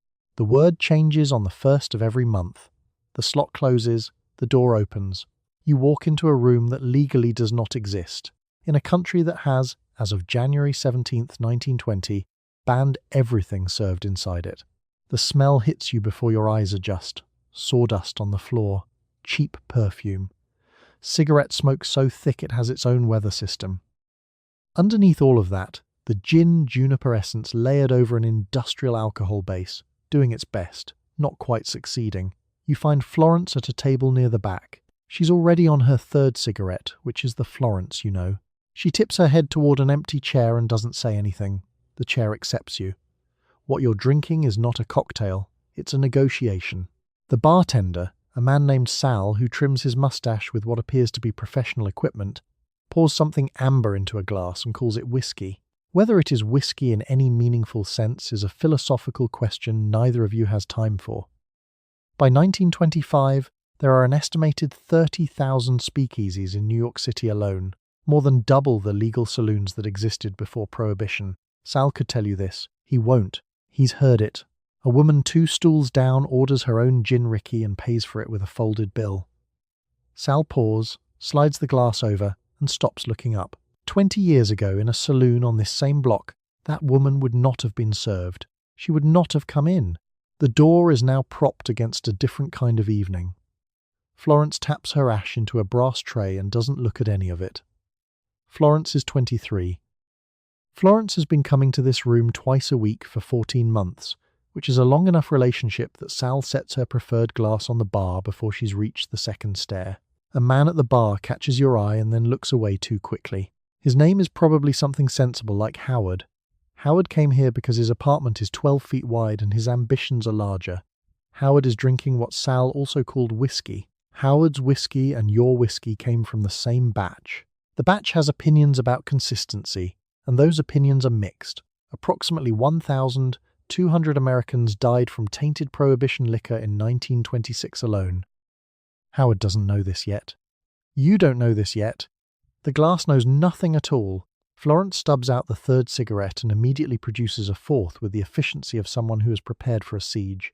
She lights it with a small silver lighter, snapping the lid closed in a single practiced gesture, quick, neat, and quietly conclusive, the way a field surgeon closes a kit. The smoke curls upward and joins the general ceiling situation. You lean back, and your beaded dress shifts against the chair. Glass beads stitched so densely the garment weighs nearly 4 pounds, which is a meaningful fact when you've been standing in it since 8 o'clock. You've stopped noticing the weight. The dress hasn't. The band is playing something fast and slightly dangerous, which describes most of what the band plays. The floor near the front is moving, Charleston, or an approximation of it, which is the only kind available at this hour. Zion, Illinois banned the Charleston outright. Zion, Illinois is not here. You watch someone's knee describe an arc that would have been anatomically controversial 5 years ago, and nobody looks alarmed. The alarmed people are home. That was their choice. You stand at the bar of a basement room in Midtown and order a gin Ricky. The bartender is a man named Vince, who used to tend bar at a saloon on 8th Avenue that has been closed for 5 years. He pours from a bottle without a label. The glass arrives in front of you, and another woman is standing 2 stools down doing the same thing. The pre-Prohibition saloon was a male room. The post-Prohibition speakeasy is, by economic necessity, a mixed room. The economics did the social work. Vince doesn't ask if you've been here before. He knows. The regulars are tracked not by reservation but by face, by who brought you, by whether the door opened at all when you knocked. There's no sign outside. There's no sign inside either. The menu is whatever's in the back. You know this. You ordered the gin Ricky anyway, which means you've made your peace with whatever juniper-flavoured optimism Vince has available tonight. Vince wipes the bar with a cloth that has retired from cleaning anything and now just rearranges the surface. He uses 2 fingers to slide your glass exactly an inch closer to your hand without looking down. He has been making that 1-inch correction for 22 years, since the saloon on 8th Avenue in 1903, and the inch has not moved in that entire span. The gin didn't come from Scotland. It came from somewhere within a 10-block radius, in a bathtub or a back room or a repurposed storage closet, cut with industrial alcohol and flavoured with juniper essence to approximate the idea of gin. The memory of gin, really, enough to make you feel like you ordered the right thing. The bottle is plain, unlabelled, and quietly incriminating. Labelling it would be an administrative confession. You drink it anyway. The woman 2 stools down is on her second. Vince has a small scar that runs from the base of his left thumb across the back of his hand, an old saloon scar from a beer glass that broke wrong in 1908. He notices you noticing it. He doesn't say anything. He just turns his hand a 1/4 inch so the scar disappears under the cuff of his shirt. The same 1/4 inch he turned it in 1908 and 1912 and every year since. Some adjustments are professional. Some are just habit wearing the costume of professionalism.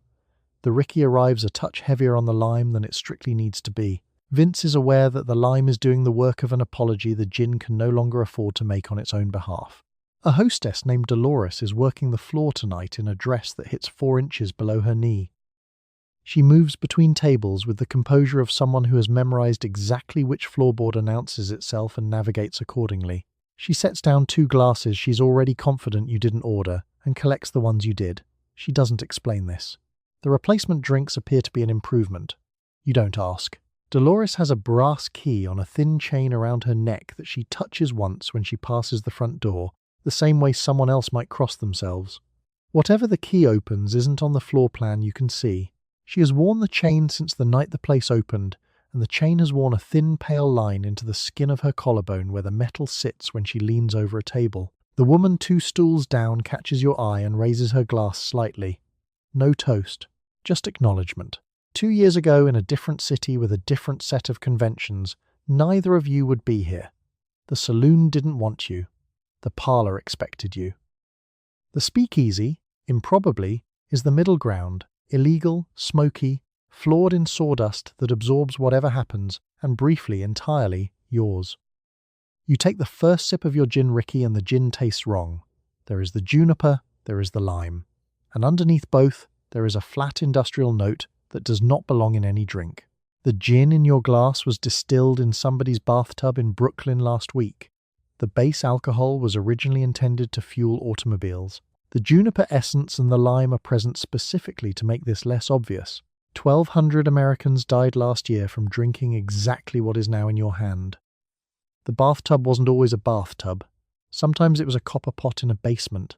Sometimes it was a 50-gallon drum behind a laundry. The bathtub specifically became the vessel of choice because it was the only container in a standard apartment long enough to hold a full jug of industrial alcohol and a rubber hose at the same time. The tub is dingy, scorched, and quietly accommodating. It wasn't clean before. The gin doesn't care. It has no standards left. The production process takes approximately 4 days.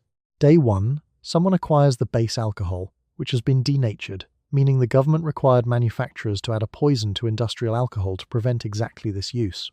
Day 2, someone decides the poison is manageable in small quantities and proceeds anyway. Day 3, juniper oil, glycerin, and sometimes ginger or orange peel are added to make the result taste like gin rather than something you'd use to strip a floor. Day 4, it goes into bottles. The bottles are sealed with whatever is available. The labels are sometimes typed, sometimes handwritten, occasionally just someone's initials. The product is then sold to a man who sells it to Vince, who sells it to you, marked up at each step, and by the time it reaches your glass, it has travelled through 6 pairs of hands and none of them were chemists. A man named Roy on the far end of the bar has been drinking since 9 o'clock. He tips his glass slightly when you catch his eye, a small collegial gesture, the universal acknowledgement of shared risk. Roy doesn't know what's in his glass either. Roy is not thinking about this. Not all bootleg gin was lethal. Most of it was merely very bad. The range ran from genuinely dangerous, Batches where someone miscalculated the methanol content and the result attacked your optic nerve, to merely harsh, the kind of gin that tastes like a disagreement. The decent bootleggers had a reputation to protect. The indecent ones had already moved on by the time anyone noticed. The market sorted itself out in the way all unregulated markets sort themselves out, which is to say it sorted itself out badly and at some cost. The lime juice in your Ricky is doing a lot of work tonight. So is the simple syrup. You take another sip and decide the industrial note has faded, or possibly you've stopped noticing it, which is a different thing that feels identical. The glass is cold, the room is warm. The woman 2 seats down is on her second, and showing no visible distress, which is the closest thing to a quality assurance process currently operating in this establishment. The federal government, for its part, knew about the denatured alcohol and the deaths. There was some discussion about whether requiring manufacturers to poison industrial alcohol, knowing that bootleggers would redistill it anyway, was a policy that required revisiting. The discussion was not particularly urgent. The law had a position on drinking, and the position was firm, and the deaths were, in the official register, a consequence of drinking rather than a consequence of the law. The law does not second-guess itself. It has never second-guessed itself. You set the glass down on a ring-stained circle that matches it perfectly, which means someone has sat in this exact seat, in this exact state of mild uncertainty, many times before. This is, in its way, comforting. The gin is probably fine. Probably is the operative word. You pick the glass back up. You stand in the middle of a small dance floor, and the band starts the Charleston. You kick your right foot out laterally, then your left, then your right again, with your knees turning in and your arms swinging in opposition. The dance is 2 years old. It came out of a Broadway show called Runnin' Wild in 1923. It is not possible to perform it in a long skirt, which is one of the reasons your skirt is short. A small town in Illinois named Zion has banned the Charleston outright. The ban is serious. Not a suggestion. An actual ordinance, presumably enforced by an actual official who presumably had to watch enough Charleston to know what he was banning. The Charleston requires specific things of your body. Your knees go in, your heels go out, your arms cross in front of you, and then swing back. The whole thing moves forward and then pivots and moves again, and the correct pace is fast, faster, and then faster than that. A woman in a boned corset could not do this. A woman in a hobble skirt, the kind that tapered to a narrow band at the ankle, fashionable in 1912, could not do this without falling. The Charleston is, in its construction, a dress code argument. You don't have to say anything. You just have to finish the song. A man named Marcus is at the edge of the floor with a drink in each hand. He taps his foot. He is not tapping in time. He is simply indicating that he has noticed there is music. A woman 3 feet to your left in a green dress is doing the Charleston badly. Her right knee comes in when it should go out. Her left arm swings forward when her right foot kicks back, which is the opposite of the agreement. She does the wrong move with full commitment. She does the wrong move again, slightly worse, with the same commitment. Her partner has stopped trying to lead and is now just witnessing. The Charleston came north with jazz, and jazz came north with the Great Migration. An estimated 1.6 million black Americans relocated from the South to cities like Chicago, Detroit, and New York between 1910 and 1930, and the music came with them, pressed into the architecture of the clubs, spread through the phonographs, and then broadcast out of the radios that roughly 12 million American households now own. By the time the Charleston went national, newspaper editorialists were calling jazz primitive and animalistic, which was less a music review and more a straight declaration of what was making them uncomfortable. The speakeasy band plays through it anyway. The drummer is working harder than anyone else in the room and getting paid the least. The trumpet player has the look of a man who has made certain decisions and is comfortable with them. The song doesn't pause to acknowledge the editorial position of the New York Evening Post. The church has opinions. Your pastor, or someone's pastor, in a town not far from this one, has reportedly read the names of young women from the pulpit, women who danced the Charleston or the Black Bottom at the church social, and then apparently kept doing it afterward. The reading of names is meant to be corrective. What it actually produces is a guest list. The Black Bottom is newer than the Charleston. It involves stomping, then gliding, then a move that the sheet music helpfully labels wiggle, without elaborating. The shimmy is older and requires you to shake your shoulders so rapidly that the fringe on your dress becomes percussive. The dress knows this. The fringe has a professional commitment to the bit. You finish the Charleston. The band pivots into something slower without fully stopping, the way good bands do, so you don't have to make a decision about leaving the floor, you just adjust. Someone near the bar applauds. Roy, still at his corner position, tips his glass slightly. It is not a toast. It is an acknowledgement. In a speakeasy in 1925, those are sometimes the same thing. You ride a taxi up to Lenox Avenue and 142nd Street and pay the cover charge at the Cotton Club. Duke Ellington's orchestra is on the bandstand. Cab Calloway will play next month. The musicians are black. The audience, by an explicit policy of the management, is white. You sit at a small table with a tablecloth and a candle, and you watch a black man play a clarinet for a room of white people who are not allowed to be in this room with him in any other capacity. Nobody on stage looks at you. The cover charge is $2, the minimum is another $2. The bootleg whiskey is $1.50 and comes in a glass that doesn't ask questions. The tablecloth is white linen. The candle is low enough to be romantic and high enough to see your drink, which is the correct calibration. The Cotton Club is not glamorous in the way that word gets used loosely. It is glamorous in the structural sense. Every surface selected to communicate that you are somewhere better than where you usually are. The policy isn't on a sign. There doesn't need to be a sign. The doorman knows. The reservationist knows. A man named Victor, who takes coats and has been doing it for 3 years, positions himself at the coat check window and watches who comes through the door with a practiced stillness, patient, attentive, and quietly invisible, the talent of someone who has learned to be unseen on purpose. He hands you a numbered ticket without making eye contact. You don't notice this. You're already looking at the bandstand. The musicians have been playing since 9. It is now past midnight. The brass section has sweat on their collars and the expression of people doing something they're very good at for a room that has largely stopped registering them as people. The music is the reason you came. The policy is the reason you could. Those two facts sit across from each other all night and nobody introduces them. Josephine Baker doesn't play the Cotton Club. She plays Paris, where the calculus is different. Bessie Smith plays Chicago and New York, but not here. Harlem has its own clubs, the Savoy on Lenox, Small's Paradise down on 7th, where the audience is mixed and the waiters dance the Charleston between tables during slow sets. You can't go to those, not because a law prevents you, because the Cotton Club is more convenient and the menu is printed in English and you haven't thought very hard about the difference. A woman at the table next to yours, wearing a beaded dress with the architectural ambition of a small chandelier, leans over to her companion during a break between numbers and says the trumpet player is simply extraordinary. Her companion agrees. Neither of them knows his name. The program doesn't list individual musicians. The program lists the show.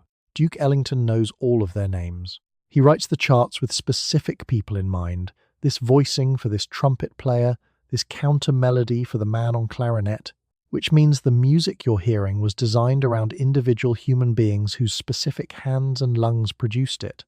The music is personal. The room it's landing in is not. By 1927, Ellington has a radio deal. His broadcasts go out from the Cotton Club into living rooms in Ohio, in Georgia, in Kansas, in places where the people listening have never been to Harlem and have opinions about that. The radio doesn't explain the Cotton Club's seating policy. The radio just plays the music. You order another whiskey. Victor retrieves someone's mink from the coat check and carries it with both hands, the way you carry something that knows its own value. The band comes back from the break. The clarinet player settles onto his stool, adjusts his reed, and begins a phrase that rises and resolves in a way that makes the whole room go slightly quieter without meaning to. It's the sound that does it. Not you. Not the room. The sound has been doing this all night, regardless of the arrangement. You climb into the back seat of a Ford coupe parked on a side street in Queens with a man you have known for 6 weeks. The car belongs to his older brother. The engine is off. The windows are slightly open. The car is, in the language of the period's reformers, a private mobile space. The 1924 study of the juvenile court in Muncie, Indiana, found that of 30 girls brought before the court that year, the 19 had cases connected to the back seat of an automobile. The coupe knows. Before 1920, courtship happened in parlours. Your mother was in the next room. There was a settee, a lamp, a general atmosphere of supervision. The front porch was, at its most private, about 12 feet from the front door. Now, there are 27 million registered cars in the United States, up from 8 million at the decade's start, and every single one of them has a back seat that goes wherever it wants to go. The reformers called it a house of prostitution on wheels. The car called it Tuesday. The Muncie researchers, Robert and Helen Lind, taking notes on everything with the focused alarm of people who sense they are witnessing something unprecedented, found that girls in the juvenile court weren't particularly unusual girls. They were girls who had access to a car. That's the finding. The car is the variable. The automobile turned a supervised public world into a series of private decisions made 2 miles from anyone who knew your name. Real wages are up 22% since 1920. Installment buying means you don't need cash to take ownership of a car, a phonograph, or a radio. You need a down payment and a signature. A factory girl in Queens can afford a payment plan. She cannot afford to own the car she's sitting in tonight, but the brother of the man she's sitting next to can, which amounts to approximately the same thing from the back seat. Meanwhile, in Muncie, a judge looks at his caseload and starts noticing a pattern. He doesn't own a car himself. He owns a gavel, and he is using it. The reformers write pamphlets. The pamphlets have titles like The Automobile and Moral Peril, and are distributed in church basements to people who already agree. Outside the church basement, automobile registrations continue climbing. A chaperone named Mrs. Doris Plimpton, you have met her exactly once, at a church social in November, materializes in your mother's kitchen to discuss this general situation. She does not sit. She stands near the icebox with her hat still on, as though she might need to leave quickly, and holds a pamphlet she has folded in half so the title doesn't show. She explains that young women today are not taking sufficient care. She says, "sufficient care" twice. She adjusts her hat pin and says it a third time, slower, and your mother nods with the expression of a woman who already knows. Her daughter came home at 2 a.m. smelling of tobacco and gin, and has not yet decided what to do about it. Back in the coop, none of this is happening. What's happening is considerably quieter. The silk stockings rolled below your knee catch the glow of a street lamp through the crack in the window. The beads on your dress, the dress that weighs nearly 4 pounds because of the density of glass stitched into it, make a small sound when you shift your weight, like someone quietly shuffling a deck of cards. The man you have known for 6 weeks says something. You decide whether to answer. The court in Muncie will keep its records. The pamphlets will keep being folded in half. Mrs. Plimpton will keep her hat on indoors, ready for emergencies that never quite arrive. And the back seat of the coupe will remain the back seat of the coupe, unhurried, unregistered, and completely unimpressed by any of this. You and the man in the front seat of the coupe have arrived at the agreed practice known, in the polite vocabulary of 1925, as petting. Petting is physical intimacy short of intercourse. Petting is, according to a recent essay in the Survey by a sociologist named Eleanor Rowland Wembridge, considered by college students to be essentially universal and unremarkable behavior. Petting is what the entire previous generation considered grounds for ruin. You and the man have a tacit agreement about what petting includes and does not include. The agreement is unwritten. Wembridge didn't stumble onto this conclusion. She went looking for it, interviewing college students at campus events and reporting back with the calm, measured horror of someone who asked a question and received an answer she was not entirely prepared for. The students she spoke to didn't describe petting as transgressive. They described it the way you'd describe shaking hands, something that happens when two people are in proximity and the social moment calls for it. One girl told her, with what Wembridge recorded as complete sincerity, that petting was simply what you did on a date. Not all of it, just most of it. The distinction mattered a great deal to the girl in question. Wembridge published it in 1925. She called it Petting and the Campuses, and it ran in the Survey, which was a serious progressive journal read by serious progressive people, which is how you know the findings genuinely alarmed her. She wrote carefully. She used clinical framing. She noted that the girls she spoke to drew a firm conceptual line between petting and what they called going all the way, and that this line was, in their view, morally significant. The line was careful, narrow, and visibly exhausted. Professor Harold Whitmore, at a Midwestern university whose name Wembridge declined to print, sits across from her in a small wood-panelled office and reads her draft. He folds his hands on his desk. He looks at the middle distance for a long moment. Then he tells her the situation on his campus is broadly consistent with her findings. His voice is even, careful, and quietly bewildered. There is a brass desk clock between them whose minute hand makes a small sound at the half hour. Whitmore notices the sound. He does not adjust the clock. He has stopped adjusting it. Sometime around the same year, his Tuesday evening student conferences started running into the territory the clock now reliably interrupts. The clock is a wedding gift from 1898. It keeps poor time. He has not replaced it, and he does not intend to. Wembridge does not ask about the clock. She files the small sound away the way she files the rest of the office. The car helps explain all of it. Your mother caught it on a front porch, in full view of the household, with a chaperone available via the nearest interior door. You are in a coupe on a road that goes somewhere unspecified. Nobody's interior door reaches this far. The automobile didn't invent the behavior. It just removed the architectural obstacles. What the front porch enforced through visibility, the car dissolves through distance. The deeper alarm isn't the petting itself. It's that you don't seem particularly troubled by it. The hand-wringing editorials of 1925 keep returning to this detail. Not that young women were behaving badly, but that they were behaving badly without apparent guilt. Previous generations of young women who transgressed knew they were transgressing. They performed the appropriate shame. You have read Wembridge's essay and found it accurate and not especially interesting. You already knew. The essay just confirmed that everyone else already knew too. Your mother has not read Wembridge. Your mother has read Mrs. Doris Plimpton's pamphlet, which covers related territory with considerably more exclamation points. The two texts do not reach the same conclusions. You are living, at present, somewhere between them. You go to your mother's church on Sunday morning at her request. You sit in the pew you sat in as a child. The minister, a man named Reverend Halsey, who has known you since you were 7, opens his sermon on the subject of immodesty and modern dress. About 2/3 of the way through the sermon, he names 3 young women in the parish by their full given names from the pulpit. Yours is the second name. Your mother does not turn her head. The pew creaks under the small adjustment. Halsey is not an isolated performance. Pastors across the country are naming names in 1923 and 1924 and 1925, reading from handwritten lists with the deliberate calm of men who consider themselves to be administering medicine. The offence varies by parish. Bobbed hair in one, a dress hemline in another, the general matter of being seen outside a speakeasy on a Thursday evening. The precision is the point, not young women in general. You, specifically by your baptismal name, in front of everyone who watched you receive it.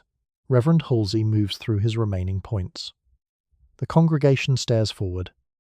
A woman 3 rows ahead of you is holding very still in the way people hold still when they're actively choosing not to look at anything. You study the grain of the wooden pew in front of you. The wood has heard worse. The church isn't just responding to hemlines. By 1923, the visible changes have accumulated into something the Sunday morning world has decided requires a coordinated response. The bobbed hair. The cosmetics worn not to correct but to announce. The Cupid's bow lip in deep red. The kohl-rimmed eyes. The face powder applied heavily enough that no one could mistake it for natural.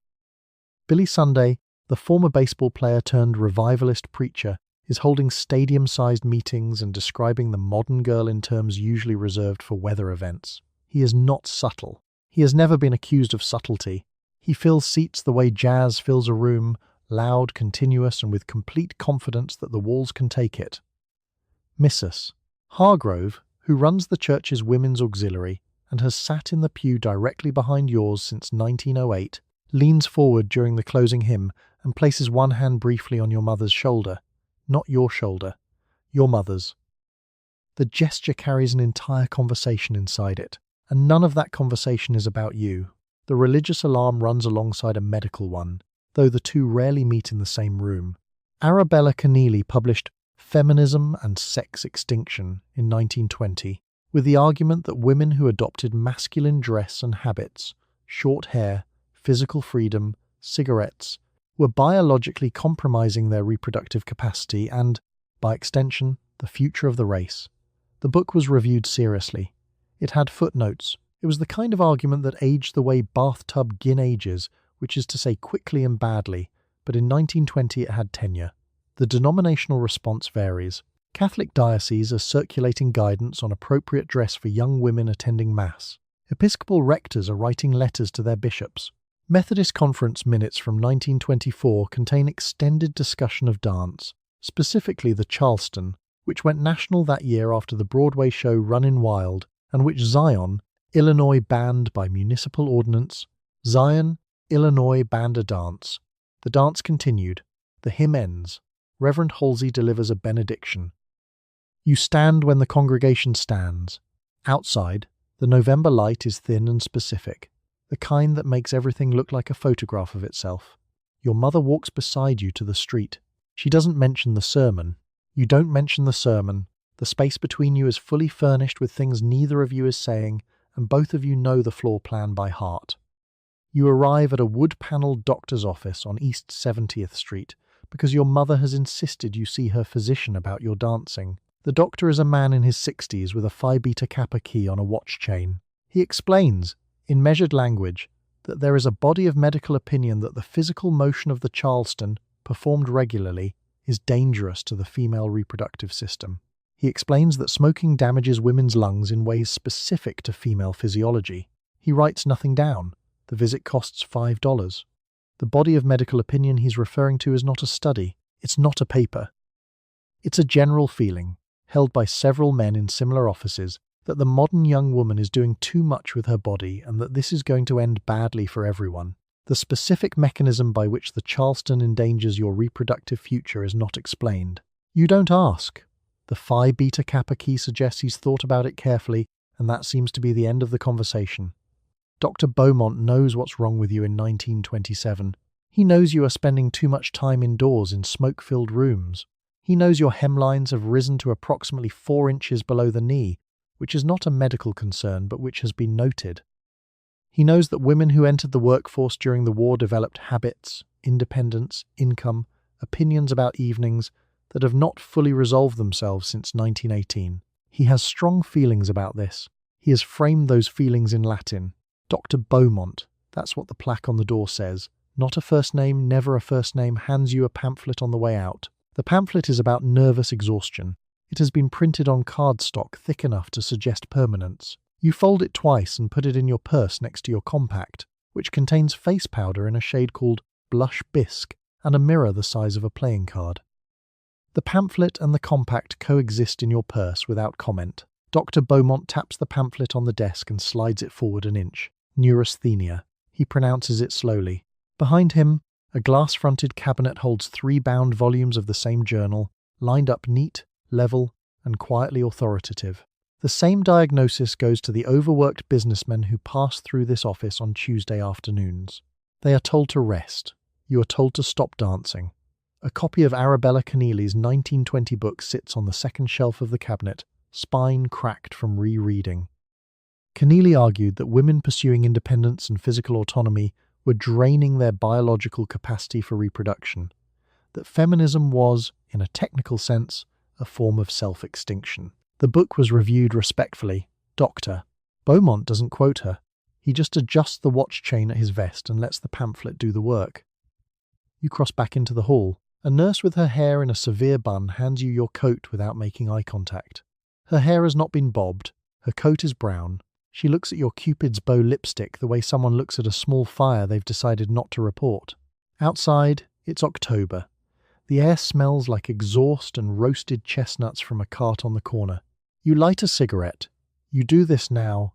You've been doing it since March, when the percentage of women who smoked was somewhere around 8% and climbing. And you stand on East 70th Street for a moment thinking about $5. $5 is 2 days of clerical wages. $5 is the cost of being told by a man with a Latin key that your body is doing something wrong with the music. The cigarette doesn't cost $1. Not today. Not on this block. Katie Mulcahy got fined $1 in 1922 for exactly this. 1 cigarette, 1 sidewalk, 1 officer with time on his hands. You are not on that block. You finish the cigarette. You flag a cab. You ride the train down to Atlantic City for a Saturday at the beach. You wear a wool one-piece swimsuit that ends 3 inches above your knee. You walk down the boardwalk toward the sand. A man in a serge jacket and a peaked cap is standing where the boards meet the sand. He has a small steel tape measure in his hand. His official title is Beach Policeman. His specific job, written into the city ordinances, is to determine whether the distance between your kneecap and your hemline falls within the modesty regulations of Atlantic City. He crouches, he measures. The tape measure is cold. You are standing in direct sunlight in front of a crowd of strangers while a city employee kneels at your knee and does arithmetic. The result is not in your favor. He tells you to cover up or leave the sand. You came from Manhattan. You have been on the train for 2.5 hours. You cover up. The beach policeman is not a villain in this story. He is a municipal functionary executing a policy that someone in a meeting room decided was necessary, which makes him somehow worse.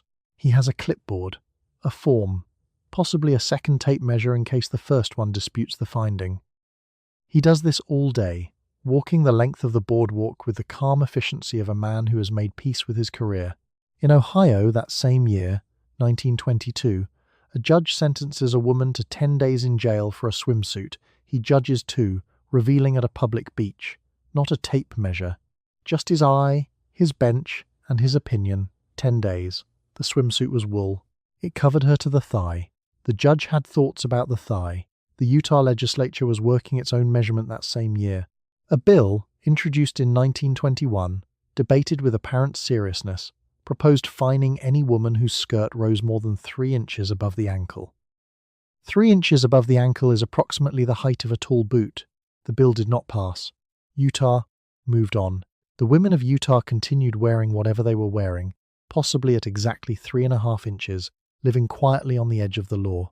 Now, back in New York, Katie Mulcahy lit a cigarette on a sidewalk in 1922 and was arrested for it. Not near a school, not inside a building. On a public sidewalk, in daylight, in front of no one in particular. She was brought to the station house. The charge was filed. The fine was $1. $1 entered into the Manhattan court ledger as the official civic cost of one cigarette lit outdoors by one woman on her way somewhere. The charge was later dismissed. The dollar is unclear. The cigarette was presumably finished by then. A sergeant named Harold Briggs processed the paperwork. He wrote her name in the ledger with the particular careful handwriting of someone who understands that this entry will outlast him. He did not look up. The beach policeman opens his clipboard and writes a number. The Ohio judge enters his sentence in the bench docket. Sergeant Briggs caps his pen and slides the ledger 1 inch to his left. 3 different rooms, 3 different inkwells, 3 different pieces of paper, all of them careful, official, and quietly thorough. Nobody yells. The form gets filed. You get a copy. Zion, Illinois banned the Charleston entirely. Not discouraged. Not regulated. Banned. The city looked at a dance, a fast, knock-kneed, arm-swinging dance that had gone national in 1923 after the Broadway show Runnin' Wild, and concluded that the correct municipal response was prohibition. Zion already had strong feelings about things. The Charleston confirmed them. You stand on the Atlantic City boardwalk in your now-covered swimsuit, watching the beach policeman move on to the next candidate. He crouches again 50 yards down. The tape measure extends. The afternoon continues.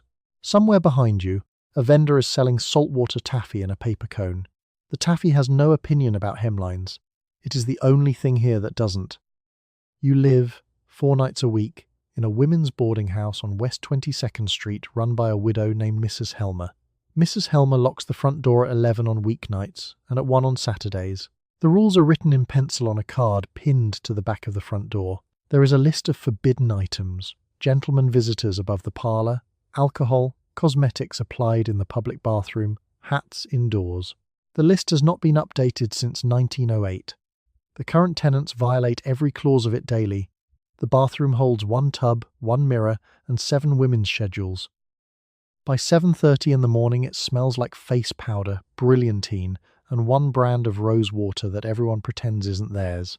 Agnes on the 2nd floor keeps a small jar of cold cream balanced on the window ledge because the rules say no cosmetics on the shared surfaces, and the window ledge, technically, is a wall. Agnes has opinions about technicalities. The jar sits there every morning, small, smug, and quietly proprietary, with the calm authority of a landlord. Mrs. Helmer enforces what she can. She cannot enforce most of it. She can enforce the front door curfew because she holds the key, and she does hold it with conviction, standing in the downstairs hall at 11:02 with the expression of a woman who has been personally let down by the concept of time. The other rules she communicates through a series of glances so finely calibrated they amount to a second language. One glance for cigarette smell in the curtains, a different glance for gin, a third, longer glance for gin and cigarette smell together, which means she has already formed a position and is simply waiting for you to leave the room before she sighs. Missus. Helma pinned the card to the door in 1908. The pin is the same pin. The pencil has faded toward the bottom of the list. The corners have curled. She has not rewritten it because rewriting it would mean acknowledging that the parlour is no longer a sufficient boundary for male company, that powder is no longer reserved for funerals, that a woman might come home at 1 a.m. on a Saturday and not be doing anything that needed an explicit policy. The card hangs there. It just isn't a current document. Your room is small. It fits a bed, a chair, a wardrobe with a mirror inside the door, and exactly one mood at a time. You share the floor with a telephone operator named Dot, who works nights and therefore sleeps days and has developed a talent for communicating grievances via notes left on the hall table in very small handwriting. You have not met Dot awake. You feel you know her entirely. The notes have a rhythm. Nobody goes home at 11. What happens at 11 is that the front door is locked. These are related facts, but they aren't the same fact. The window in the ground floor parlour doesn't lock properly. Everyone knows this. Mrs. Helmer knows this. The window has known this about itself for years and has made a kind of peace with the arrangement. You climb through it in good shoes, which is harder than it sounds and leaves a mark on the sill that has been there since approximately 1921. Downstairs, the parlour runs a quiet second economy. Someone's brought in a phonograph. Someone else has a flask that lives inside a hat box on the high shelf, where the rules say hats go indoors, which is technically compliant. The hat box has never once contained a hat. There are 4 of you some nights, 6 on others, sitting on the floor because the parlour chairs belong to the 1908 version of this room, and there aren't enough of them. You talk about work, about dancing, about who said what at the automat on 23rd Street and whether it was worth the 15 cents. The conversation is not remarkable. That is what makes it remarkable. The card on the door does not have a rule for that. You learn, by accident, that your mother writes a letter every other Tuesday to the advice columnist at Ladies' Home Journal. She writes about you. She does not name you. She refers to you as my eldest daughter, 24. She describes your hours, your hair, your dress, your associations, the smell of your coat when you come in at 4 a.m. The letters are unsigned. They are mailed every Wednesday. The columnist's reply when it appears in print 3 months later is not the reply your mother had in mind. You find this out because your Aunt Vivienne, who reads Ladies' Home Journal with the focused dedication of someone auditing a financial report, recognizes the details. The coat, the hours, the phrase associations of a questionable character. Vivienne sends you the clipping with a note that says only, "Your mother, March issue, page 41. The note is folded once. It does not elaborate. The column is called A Word to the Wise. The columnist's name is not given. She writes as our counsellor, which is either reassuring or ominous depending on what you've asked. Your mother's letter runs 4 paragraphs. It describes a daughter who comes home smelling of cigarette smoke and something she refers to as a sharp, sweetish odour she cannot identify, which is bathtub gin, and which you could have identified for her if she'd asked. She hasn't asked. The column is not that kind of relationship. Our counsellor's response is 6 lines. It begins, "Your daughter is 24, not 14. It ends with a sentence about the difference between a mother's grief and a daughter's life. Your mother clips this and puts it in a drawer. She does not throw it away. That's the detail that stays with you. Your mother is not writing a letter. She is filing a report with a sympathetic bureau that has no enforcement power, like submitting a noise complaint to a building that doesn't own your building. She writes about the Bob first, always the Bob. She has written about it in 3 separate letters across 14 months, each time slightly differently, each time arriving at the same word, grief. The scissors, in her account, were irresponsible. A hairdresser named Mr. Bellotti on West 23rd did it in 11 minutes. He charged 40 cents. He did not seem to understand that he was, according to your mother's letter to a national magazine, an agent of cultural dissolution. He was eating a sandwich when you arrived. The hair is only the beginning. The letters also cover the dress, specifically a black chiffon with a dropped waist and a hem that sits somewhere your mother describes as not decent and you describe as 4 inches below the knee, which is what everyone is wearing, including the women in Vogue. The dress weighs almost nothing, except for the beading along the hem, which weighs quite a lot. Dense glass beads stitched in a row that knock gently against your shins when you walk, like a very quiet, very disapproving percussion section. Your mother's 4th letter, the one that produces the 6-line response, includes a new detail. She has found a tube of lipstick in the coat pocket, deep red. She does not touch the tube itself while describing it. Our counselor responds that lipstick is currently worn by approximately 12 million American women and does not constitute evidence of moral failure. Your mother adds this reply to the drawer. The drawer is getting full. Somewhere in Muncie, Indiana, a judge is reviewing cases involving 19 girls in the back seats of automobiles. Somewhere on a Manhattan sidewalk, a woman named Katie Mulcahy is being escorted into a police station for lighting a cigarette, which will cost her $1 and about 45 minutes of her afternoon. The machinery of alarm is fully operational. It is just not winning. You write back to Aunt Vivienne. You thank her for the clipping. You tell her the coat has been dry cleaned. You do not mention that you've already bought another one. You buy a Victrola phonograph at Wanamaker's on a 6-month installment plan. The phonograph costs $95. The down payment is $10. The monthly payment is $15.75. You earn $14 a week. The phonograph is delivered by 2 men in a flatbed truck, and they carry it up 4 flights of stairs and set it down in your apartment near the window. You buy 3 jazz records that afternoon at the music counter. The first record you put on the turntable is Bessie Smith singing Downhearted Blues. The mathematics of this purchase are not complicated. They are also not your concern right now. Right now the needle is dropping and the room is filling with something that has no business fitting inside a $95 wooden cabinet near a window with a cracked sill. Bessie Smith is not polite about this. She does not ease you in. The Downhearted Blues arrive fully formed, and the apartment, which smells of old radiator and someone else's cabbage from the floor below, does not object. Approximately 1.6 million black Americans moved from the South to northern cities between 1910 and 1930. They brought jazz with them the way you bring anything across a difficult distance, without permission, without a plan, because it was theirs, and they were moving. By the time it reaches your apartment in 1923, jazz has been processed through Chicago and Harlem and 3 competing record labels and a moral panic or 2. You bought it at the music counter for 49 cents. Bessie Smith gets a portion of that. A small one. The label gets the rest. The label is large, established, and reliably indifferent. It has no opinions about this arrangement. Margaret, downstairs, has already knocked twice on her ceiling with a broom handle. That's the ceiling. Your floor. The geography of the complaint is clear. You turn the volume down 1 notch. Then you turn it back up, because Bessie Smith at a reduced volume is a different song and a worse one, and you did not carry this cabinet up 4 flights to hear the muffled version. The phonograph is the 3rd large object you've bought on installment this year. The first was a chaise for the sitting area. The second was a set of kitchen chairs that turned out to be a slightly wrong shade of cream.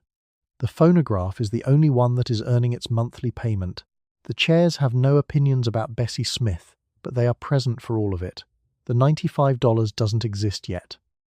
You are trading future wages, $14 a week, minus rent, minus food, minus the occasional beaded hairpin, for a present tense joy that arrived on a flatbed truck and currently occupies a corner of your apartment with the confidence of something that owns the place. Consumer credit in 1923 is basically a handshake agreement that you believe your future self will handle it.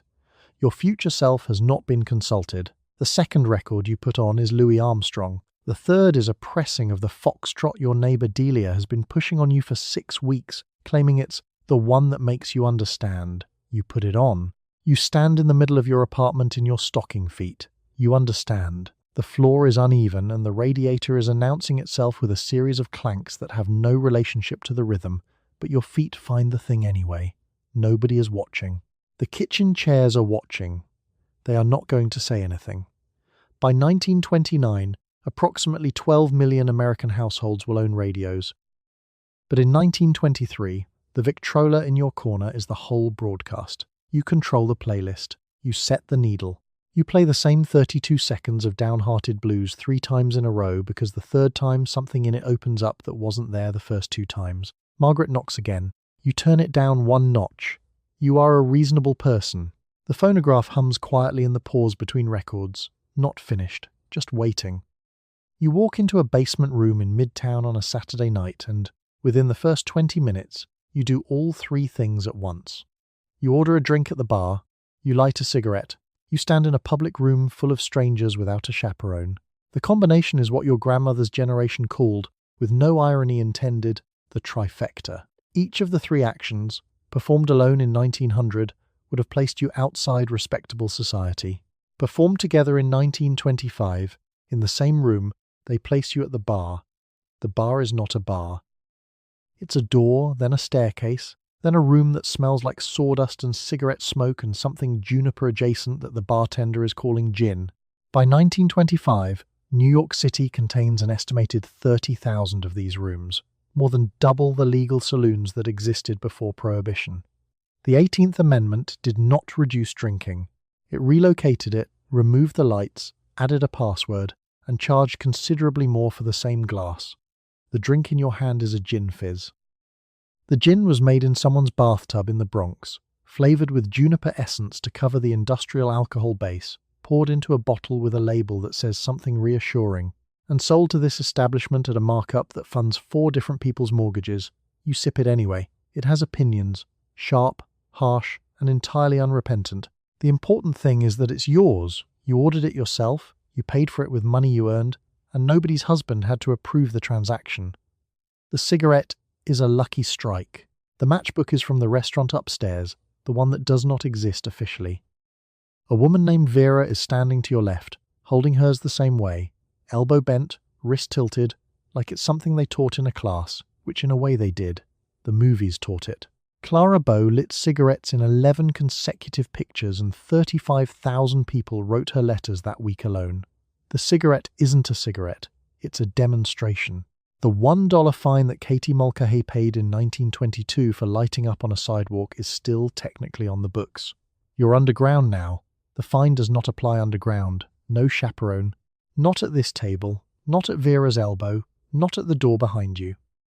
In 1900, your grandmother could not have entered a room like this without a male relative or a female companion whose sole function was to confirm that nothing had happened. Vera arrived alone. You arrived alone. 2 stools down, a woman in a beaded dress is on her second drink and has not looked up since the first. The bartender pours for all of you the same way. A man named Gerald, who tends bar on Fridays and Saturdays and claims to be a pharmacist the rest of the week, sets down your second glass without being asked. He's wearing a vest and a look of professional neutrality. He has seen approximately everything this room has to offer and has opinions about none of it. This is his whole skill. He slides the glass 2 inches closer with one finger, like a chess move, and turns away before you can thank him. The music is coming through the wall from the next room. There's a quartet in there, piano, trumpet, clarinet, something percussive that you can't name from this distance but that your sternum can identify directly. The sound came up from the south with about 1.6 million people between 1910 and 1930, travelled through Chicago, arrived in New York, and descended into basements like this one, where it now reverberates off the low plaster ceiling and makes the gin taste slightly better than it is. You finish the drink. You finish the cigarette. Vera asks if you're going into the music room. You are. The trifecta is complete and the night is still young, which in 1925 means it's barely 11, which means you have until at least 2 before anyone at home starts composing the speech about what kind of girl you're becoming. You are at your desk in the typing pool on the morning of October 29th, 1929, when the news comes upstairs from the men in the sales department. The market has fallen 16% in a single day, then it falls again. By Friday, the office is quiet and the supervisor has stopped dictating new letters. By the following Tuesday, 4 of the 20 desks in your row are empty. The man who used to carve the roast on Sundays has lost the value of his life savings. The Victrola payment is still due. The dress you're wearing today has a dropped waist and a hemline that sits 4 inches below your knee. You bought it on installment from Macy's 14 months ago, At roughly the same time you started rolling your stockings below the knee in the elevator on the way up each morning and unrolling them before you stepped back out onto the street at night. That particular economy of gesture is already starting to feel like it happened to someone else. The dress still fits. The installment plan still runs. By Wednesday, 4 desks down the row are empty and the supervisor has stopped dictating. The phone on his blotter rings twice and he doesn't pick it up. The blotter has not been changed since spring. You bought the phonograph on credit 14 months ago and the next installment is due Friday. The crash does not share your view of monthly payments. Margaret, the billing clerk 2 desks over, bought a share of radio company stock in February. She doesn't mention this. She comes in, hangs her coat, sits down, and types with exactly the same velocity as before. The stack of letters in her in tray is shorter than it was in June, but she types them with the same speed regardless. The efficiency is either professional pride or the focused concentration of someone who cannot afford to stop moving. Probably both. The speakeasies don't close immediately. That's the detail nobody talks about. By 1929, there are still an estimated 30,000 of them in New York City alone, and for a few weeks after Black Tuesday, they are, if anything, more crowded in the early evenings. The gin is still the same juniper-flavoured industrial approximation of gin. The jazz still comes upstairs through the floor from wherever the piano is. But the room has changed in temperature, if not in population, the way a party changes when someone has received bad news and hasn't told anyone yet. The hemlines will start dropping by next year. Not because anyone passes a law. Utah tried that in 1921 and failed, and the dress simply refused to comply.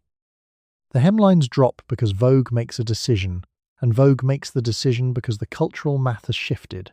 The long silhouette returns. The waistline climbs back to where anatomy originally suggested it should be. The bob grows out on some heads. Not all. Some women keep it. The Eton crop, slicked close to the skull with pomade, survives the crash by sheer stubbornness. What doesn't survive is the atmosphere that made the decade feel like a dare someone had issued and everyone accepted simultaneously. The dare relied on a specific economic condition, that there was always a little more money coming, that the installment plan was just paperwork, that the car in the driveway was equity. The car in the driveway is still there. The engine still runs.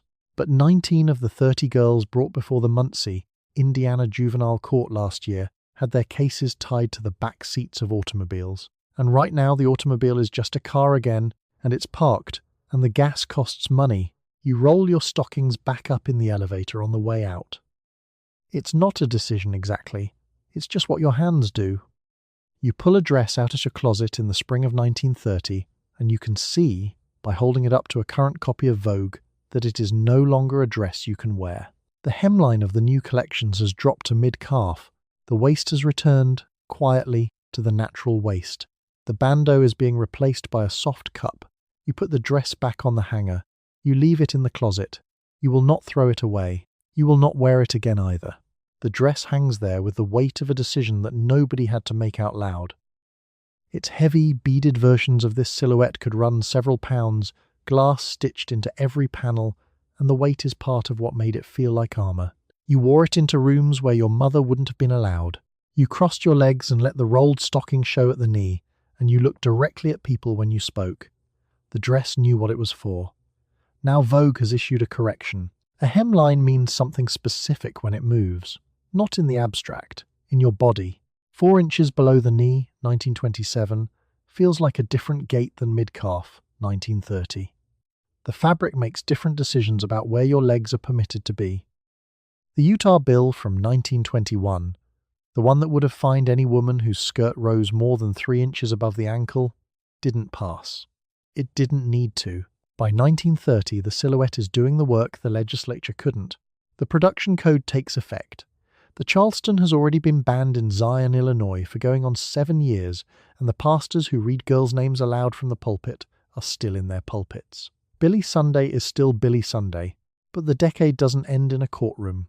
It ends in a closet, with a dress on a hanger, with you standing in front of it in good shoes. Elsie Marsh, a typist on the 14th floor of an insurance building on 6th Avenue, sensible shoes, hair grown out to her jaw, holds a tube of lipstick against the light from the window. The shade is called Tangy Natural. It's the colour of coral, practically respectable. practically apologetic. She bought it at Woolworths for 15 cents. She applies it with the same practiced two-stroke motion she learned in 1925, when the Cupid's bow was the point, and the coal was thick, and the powder was worn as a declaration, not a correction. She caps the tube. She puts it in her coat pocket. The declaration is smaller now. She still makes it. The $700 million American women were spending on cosmetics annually by 1929 doesn't vanish in 1930. The Wanamaker's counter Elsie passes on her lunch hour still has the same brass fittings and the same demonstration mirror, but the new shades on display are softer, paler, and quietly conciliatory. Elizabeth Arden's Red Door is still open on Fifth Avenue. Lucky Strike's 1928 campaign, Reach for a Lucky instead of a Sweet, which was essentially a weight loss ad with a cigarette where the celery stick should be, still runs through early 1930, and yet the dress is still in the closet. That's the part that doesn't get written down in the Vogue retrospective or the sociologist's summary. The decade produced 12 million households with radios, 27 million registered automobiles, and a generation of young women who walked into those rooms with painted lips and rolled stockings and bobbed hair and said, out loud, in mixed company, whatever they felt like saying. The Atlantic City beach policeman with his tape measure is retired or reassigned. Katie Mulcahy paid her $1 and went home. The Ohio judge who gave a woman 10 days in jail for a swimsuit is still technically correct, legally speaking. The dress stays in the closet. That's not defeat. That's just Tuesday in 1930. You put on the mid-calf skirt, you go to work, you keep the lipstick in your pocket. You rolled your stockings, painted your mouth, danced in the wrong direction, lit a cigarette in the wrong place, and ordered a drink that was technically not a drink. You sat in the back of a car. You crossed your legs in chairs. You came home at 4 a.m. smelling of juniper. The decade is now 10 years old, and most of what shocked your mother is on a Macy's mannequin. The hemline has, briefly, panicked the Utah state legislature. Atlantic City has retired its tape measure. Katie Mulcahy's $1 is in a Manhattan court ledger somewhere, in pencil, in the margin. Clara Bow has gone quiet. The Cotton Club is still open. The Victrola in the corner is paid off. The bandeau is folded in a drawer. Outside, a Tuesday in 1930 has the same coal smoke and damp wool the trains have always had, and the bobbed hair has grown out half an inch, and you let it. Let your shoulders drop. Let the room go quiet. Let the small ledger of the decade close itself and slide back onto the shelf where it belongs. Sleep well.